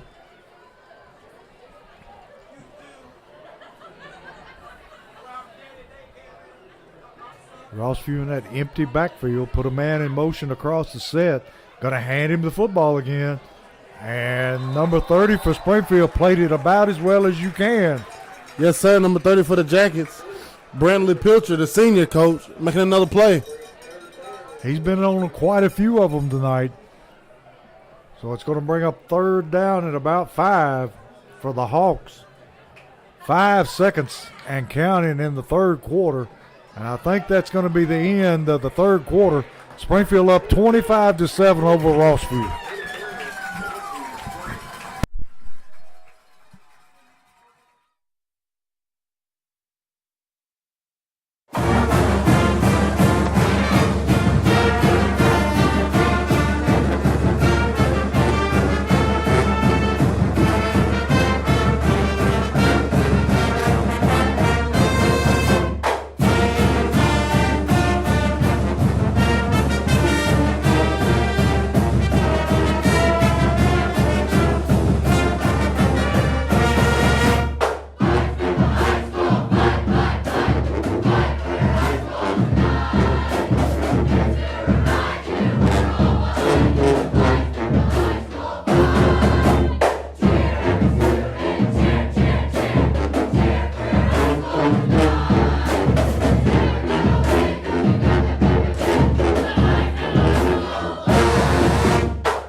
We're back here where it's third and about 5. Quarterback going to scramble, going to pick up his first down.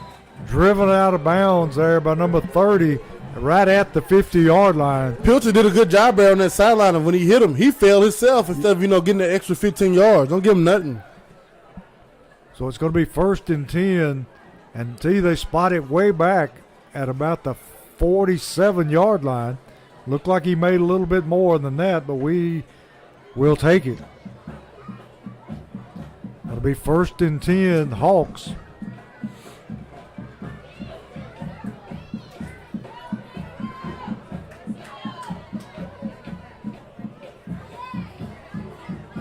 Quarterback going to roll to his left, going to throw it out in the flats. Overthrows the receiver.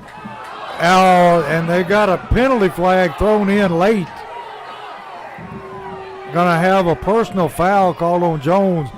And I'm not too sure about that one. You don't know about that one, Coach. I mean, he pulled off of him. He tapped him, but he pulled off of him.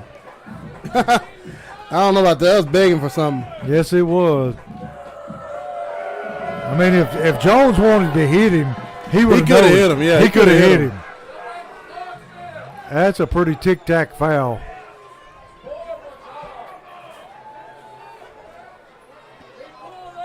Crowd not liking it at all. Coach not liking it a whole lot either.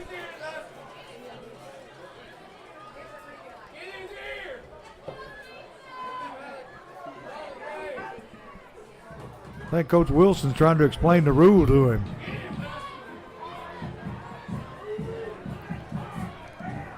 Rossview back to the line of scrimmage. Quarterback going to take it himself.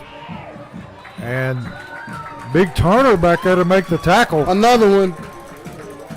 He's having a field day, Coach. I'm telling you, he is surprisingly quick for a big man. Yes, sir.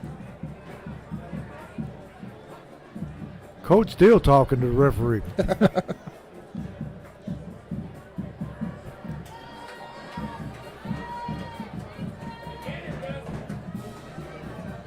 Rossview back to the line of scrimmage. Empty set. Trip receivers to the left. Put a man across the set. Gonna hand the quarterback, just gonna pull it down. And Betts up to drive him out of bounds. And the crowd wanting a holding call. Man had a hold of Jalen Jones and should have had a holding call, but they're not going to call it. Nope. Going to be third down and about 5 down at the 31-yard line of Springfield. Jaggers defense got to bow up here and make a stop. Yes, they do.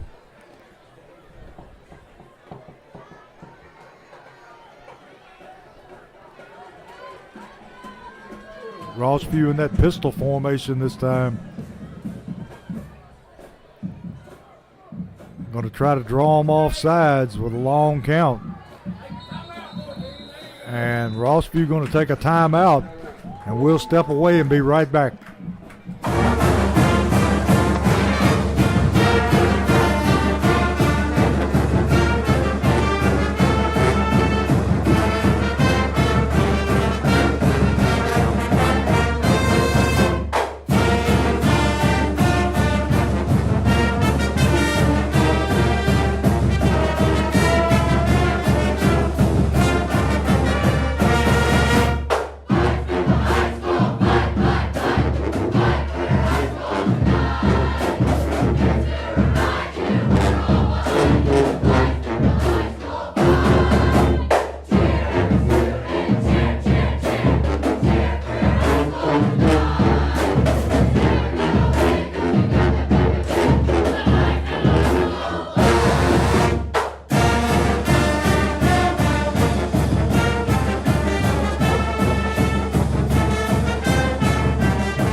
Back here where it's third down and about 4 for Rossview.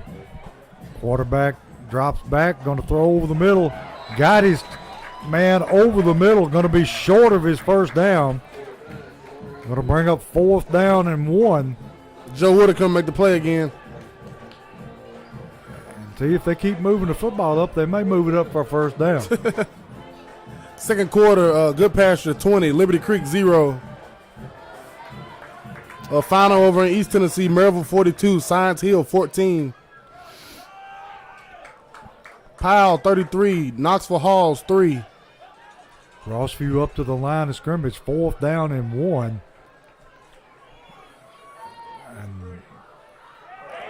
And he did get it. Number 58 for Springfield with a big stop. Joe Wood came out with the ball. 58 for the Jackets in the middle. Gage Wilkes, coach. He scooped down low. He came off the ball to the nose guard position. He stuffed it.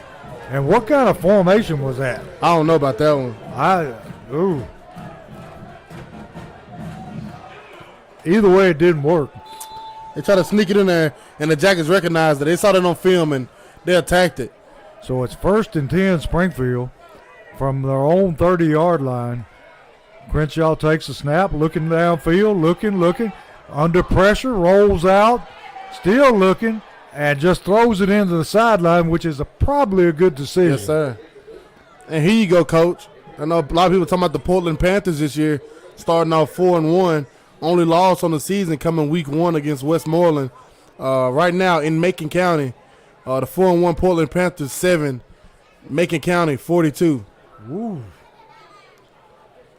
Well, they stubbed the toe tonight. Yes, sir. And Trousdale County still winless. Trousdale County 0, Smith County 53. That ain't happened a long time in Trousdale. Hurst with the football, dragging people up in the middle, and he's going to pick up about 6 yards on the carry. Tullahoma in a new regime there. 1-3 right now in the season, losing to Perricone 28-0 at Perricone. That's not surprising. Fourth quarter, Mount Juliet 31, Wilson Central 3. Crenshaw ready to take a snap. Going to ride the tailback and take it forward himself, and he's going to have his first down. It's going to be a Holman Jewelers first down. And at halftime, Clarksville 40, Clarksville Northeast 0. Clarksville Northeast 3-2. I believe they was second in the region, third in the region. After the night, they might drop down. I know it was between them and Portland. I think Portland was 3, they were 4. They might drop out tonight. I don't know, depending on how the other things work out. And in the fourth quarter, Henry County has pulled away from South Gibson 22-7. Crenshaw ready for the football. Going to roll to his left, square up. Feet come out from under him. He's still on his feet, and he's going to finally be brought down for a big loss all the way back to the 29-yard line. And you have to think if his feet doesn't give out, he might complete that pass. Yeah, he's setting his feet to throw the flare, and then they just gave out on him. So it's going to be second down and a mile. Base got a little too wide there, and feet just slipped out in front of him there. From up under, I mean. They say it's second down at 23. Rolling to it. They're going to do the little screen on the other side. That's Hurst, the freshman coach. Got Hurst speed. Running with the football up the sideline, and he got a first down. A Holman Jewelers first down all the way down inside the 40-yard line of Rossview, and he was moving. And they teach you not to turn back and go against the grain, but if Fleur did right there, it's a touchdown, Coach. Yes, he did. If Fleur would have turned around and blocked the guy behind Hurst hit his head on the goalpost there. This young man he's got some wheels.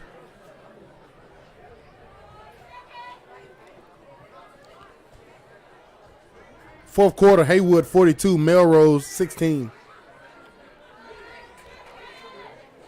Crenshaw dropping, looking to throw. Going to throw it out here to Flair. Flair with the reception. Going to break a couple of tackles. Going to pick up about 5 yards. Nice pitch and catch that time. Crenshaw to Flair. And that's nice to have. We can get 5 to 6 yards on just a toss out right there to a big receiver. He can uses his body to shield the football very well. Yes, sir. Halftime in Nashville. NBA 28, Brentwood Academy 13.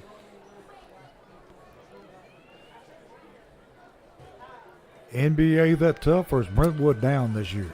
NBA's good, 5-0, but Brentwood Academy is 4-1 in their own rights. Crenshaw going to tuck it and run it up the middle. Going to pick up.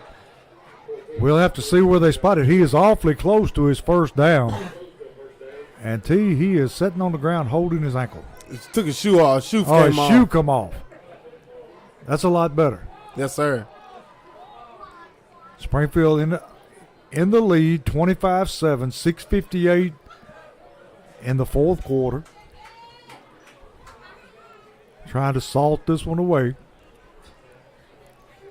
Leftrick over here getting stretched. He's wanting to kick a field goal. I know.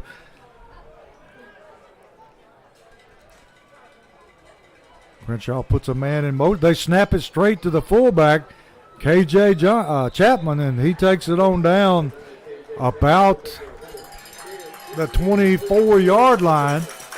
And another Holman Jewelers first down. That's a wrinkle we hadn't seen before. Yes, it is. And he's also entered the Forklift Systems red zone. Yes, it is. And hopefully we'll have another one of them Southside touchdowns. Be nice. Got Flair one-on-one out here. Going to hand to the man on the jet sweep. Got some room. And he is going to take it in for the touchdown. And we got our Southside touchdown. Touchdown Jackets. Number 12, Hushawn Cromwell with the end around. Take it to the house. The Jackets salting this away, Coach. What a homecoming night. I'm telling you, they're up now 31-7. Lefter going to make it 32 if he can. Sanguinez on the hole this time. And Leftrick drills it up in the parking lot, and it's good, making it 32-7. And tomorrow, Tennessee takes on Florida. In Neyland. They're going to checkerboard it out, Coach. What you say? It's always a close game no matter who's up and who's down. But I feel with the offense Tennessee has, anytime Florida's been average or down and Tennessee's had the chance to beat them, Tennessee's always been, a hard running team and, game's still close. I think this year, Coach, that offense Tennessee got, that crowd in Neyland get behind them. They sold out. I think they said they sold out the tickets in 20 minutes. Yes. They sold Neyland out in 20 minutes. It's going to be hostile. And I think Tennessee's gonna try to make a statement tomorrow evening. I hate to say it, but it's gonna be Tennessee in the wrong. Yeah, I think Tennessee's gonna try to make a statement to the whole entire SEC that they're here. And T got some bad news this afternoon about Mr. Raymond Francis and his wife. Big Tennessee fans were in a car wreck. Oh wow! And they are recovering tonight, and all our prayers are with them. And Rossview on the return, going to be tackled there. Is that Hurst on the tackle? It's number 82. 82. Cameron Cobbins on the tackle. I tell you, these two Cobbins boys are talented. Yes, sir. They can play football. And look who's coming in the game. Duru. Yes, sir. Coming Duru in at nose. Last two games, he's done very well. He comes up the ball so quick. He's quick, Coach. Yes, he is. Dude standing at 5'11", 257 pounds. He gets off the ball so quick. It's nice. He causes problems. Yes, he does. Quarterback going to throw the quick out. And going to be brought down after a gain of about 6-7 yards. I can't wait to see what this real spots this ball. Yeah, that's first down, Coach. You said 6-7, gave him 11, 12. Team, I'm going to quit guessing because he don't know where it's going and I ain't. Again, on that side, Cameron Cobbins over there at that corner now. And you have number 6, Timothy Bush at the corner on this side.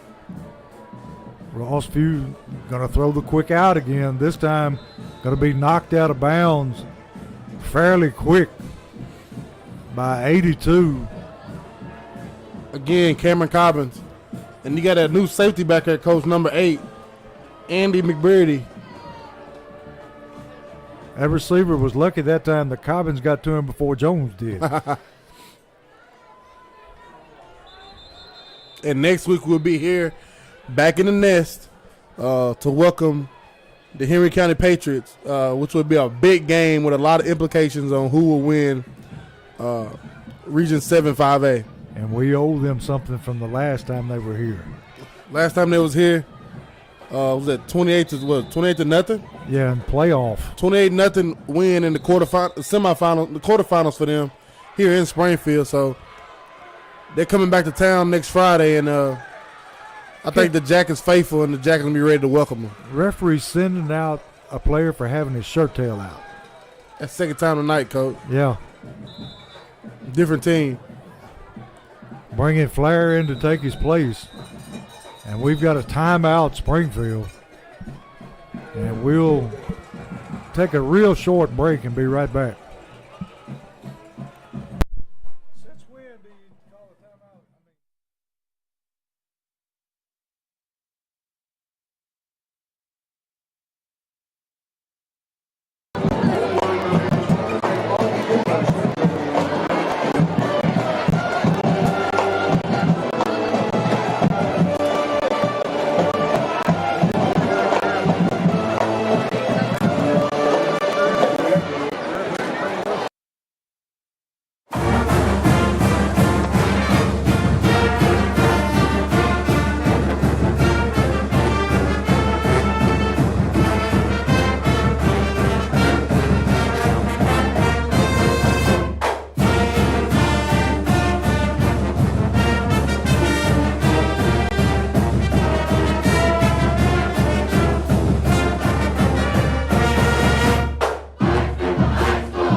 Coach Wilson out there on the numbers, tucking the player's jersey in because the ref put him out.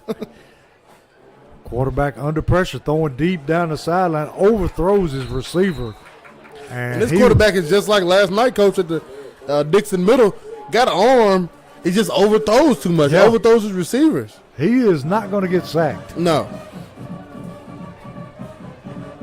And next week, like I said, we'll welcome the Henry County Patriots here Friday night. We encourage everybody to come out. Come one, come all. And be vocal. Yes. Be loud and cheer on these jackets. These jackets now 6-0 after tonight. And they're rolling. And we'll welcome Henry County here next week. They only got 2 losses on their record by 2 very good teams. Be a matchup next week. Rossview rolling to the right, throwing out in the flats, and it's caught. And he's going to be stopped right there by Jones and number 6. Number 6, Timothy Bush. They pick up the first down. 4:56 left in the game. Springfield up easily, 32-7.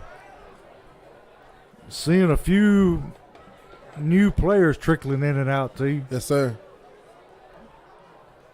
But for the most part, the base is pretty much there. Yeah. T, I like Duru up front. Yep. He is doing a good job.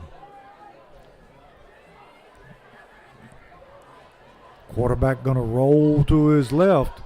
Throw downfield. And going to be knocked away by number 82 for Springfield. One of the Cobbins twins. Cameron Cobbins tried to go up and get that ball that time. He was right there on it.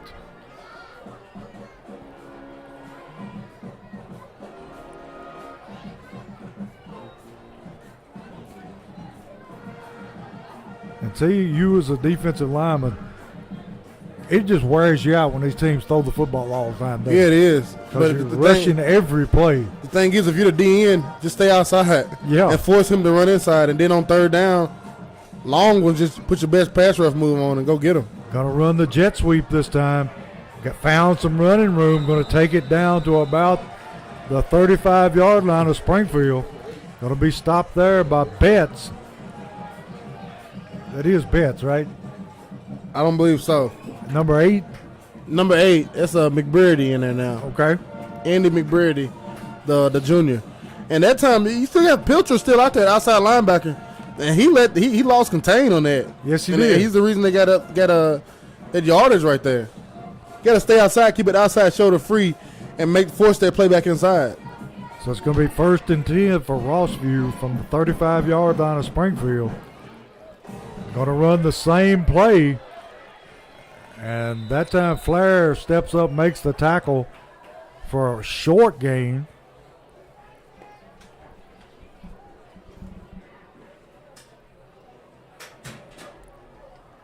T, how many of our injured players do you anticipate having back next week? I don't know. I won't speculate. We'll just see next Friday. Yeah. Got a lot of people out tonight, and we'll see next Friday who's dressed and who's not. Going to be 2nd down at about 7. Quarterback going to reverse out. Going to be tracked down. Oh, he was going to spin out of Jones's tackle, and Woodard tattoos him. Going to drop him all the way back to about the 39-yard line. Going to be 3rd down at about 12. He tried to get up. Joe tattooed him, Coach. Yes, he did. I was worried about him because Jalen Jones was on his tail. Yeah. He just jumped out of the frying pan into the fire on that one. Yeah, he did. Going to be 3rd and 12. 3:05 left in the game. Springfield up 32-7 over Rossview. Quarterback takes the snap. Going to roll. Throwing out in the flats again. And he breaks a couple of tackles and be driven out of bounds. And I think he's going to be short of his first down. Look who made the tackle, Coach. Duru. Duru got out there and made the He's tackle. on his high horse running. I'm telling you. For a big guy, he can move. He's a compact, 250? Looking at it. Yep. 260. Like a fire plug. He'll continue to get better and get more mature. He'll be a good player for the Jackets Yes, next he 2 will. years. 4th down, and the ball knocked away by Flair, and he just quenches that play early. Got up in the air and knocked it down, so the ball will go over on downs with 2:44 left in the game, and Springfield should be able to kill this clock. Yeah, Jackson's going to salt this one away and come out of homecoming 6-0. Not the prettiest game, but we'll take it. Rossview didn't make any mistakes, didn't turn the ball over, punted when they needed to punt, didn't get the Jackets any easy field position, and the Jackets still found a way to beat them 32-7, Coach. So, a great game by Rossview, a great game by the Jackets, and it's on film, and let's lick our wounds, get healthy, a good week of practice, and come out here Friday night and face the Henry County Patriots for what we all know will be the region championship. Betts takes the football ahead for about 4 yards. And, anytime we play Henry County, it's going to be epic. Yeah, it is. And it's a stadium to be packed out. It'll be standing room only. And we're ready for it.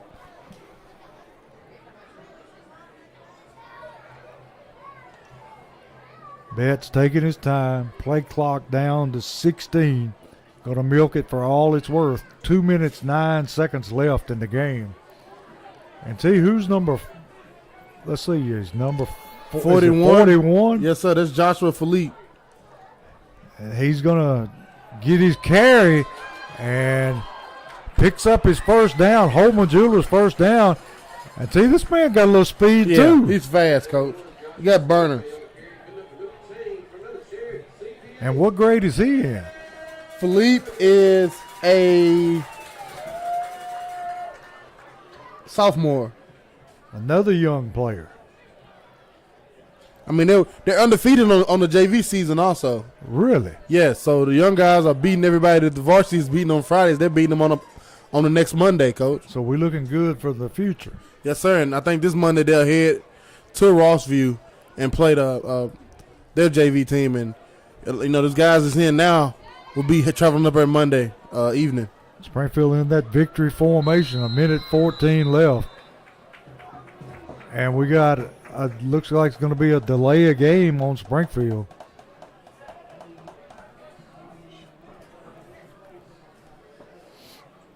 So they're going to move them back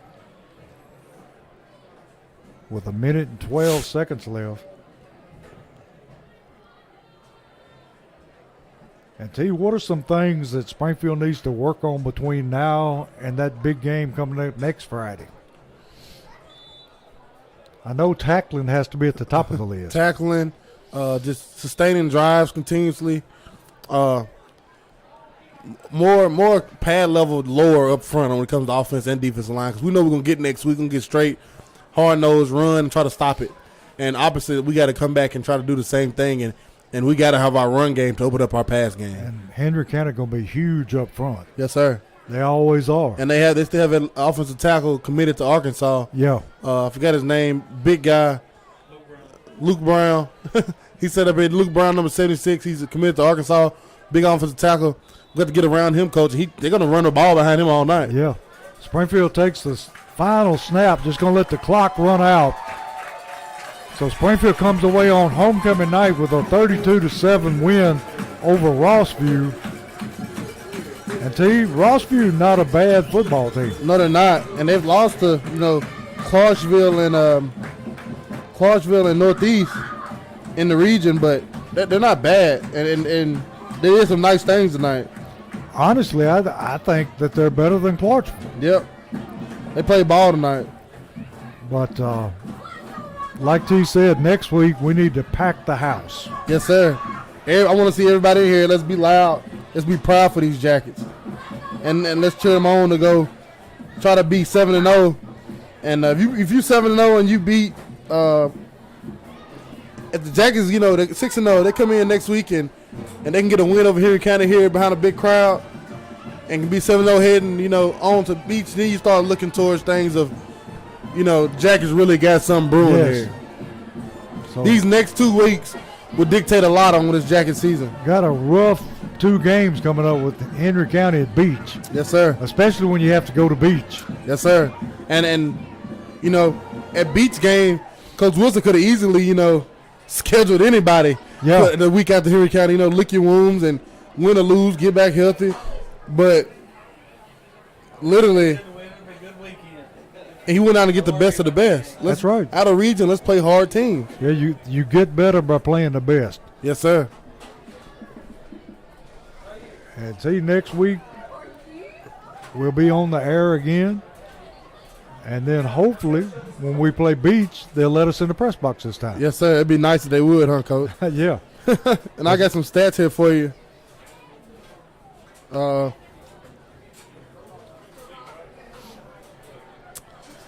the night, Jackies win 32-7.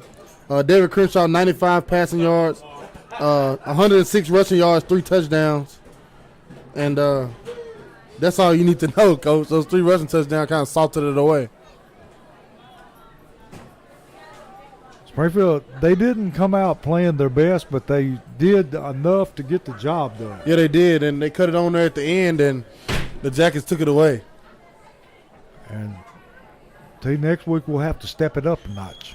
Yeah, we'll have to be more consistent on offense and continue to, you know, try to press the situation on defense. I would like to see Logan Leffridge kick out the end zone every time. Yes. So you have to make Henry County drive the length of the field to get some points on the board.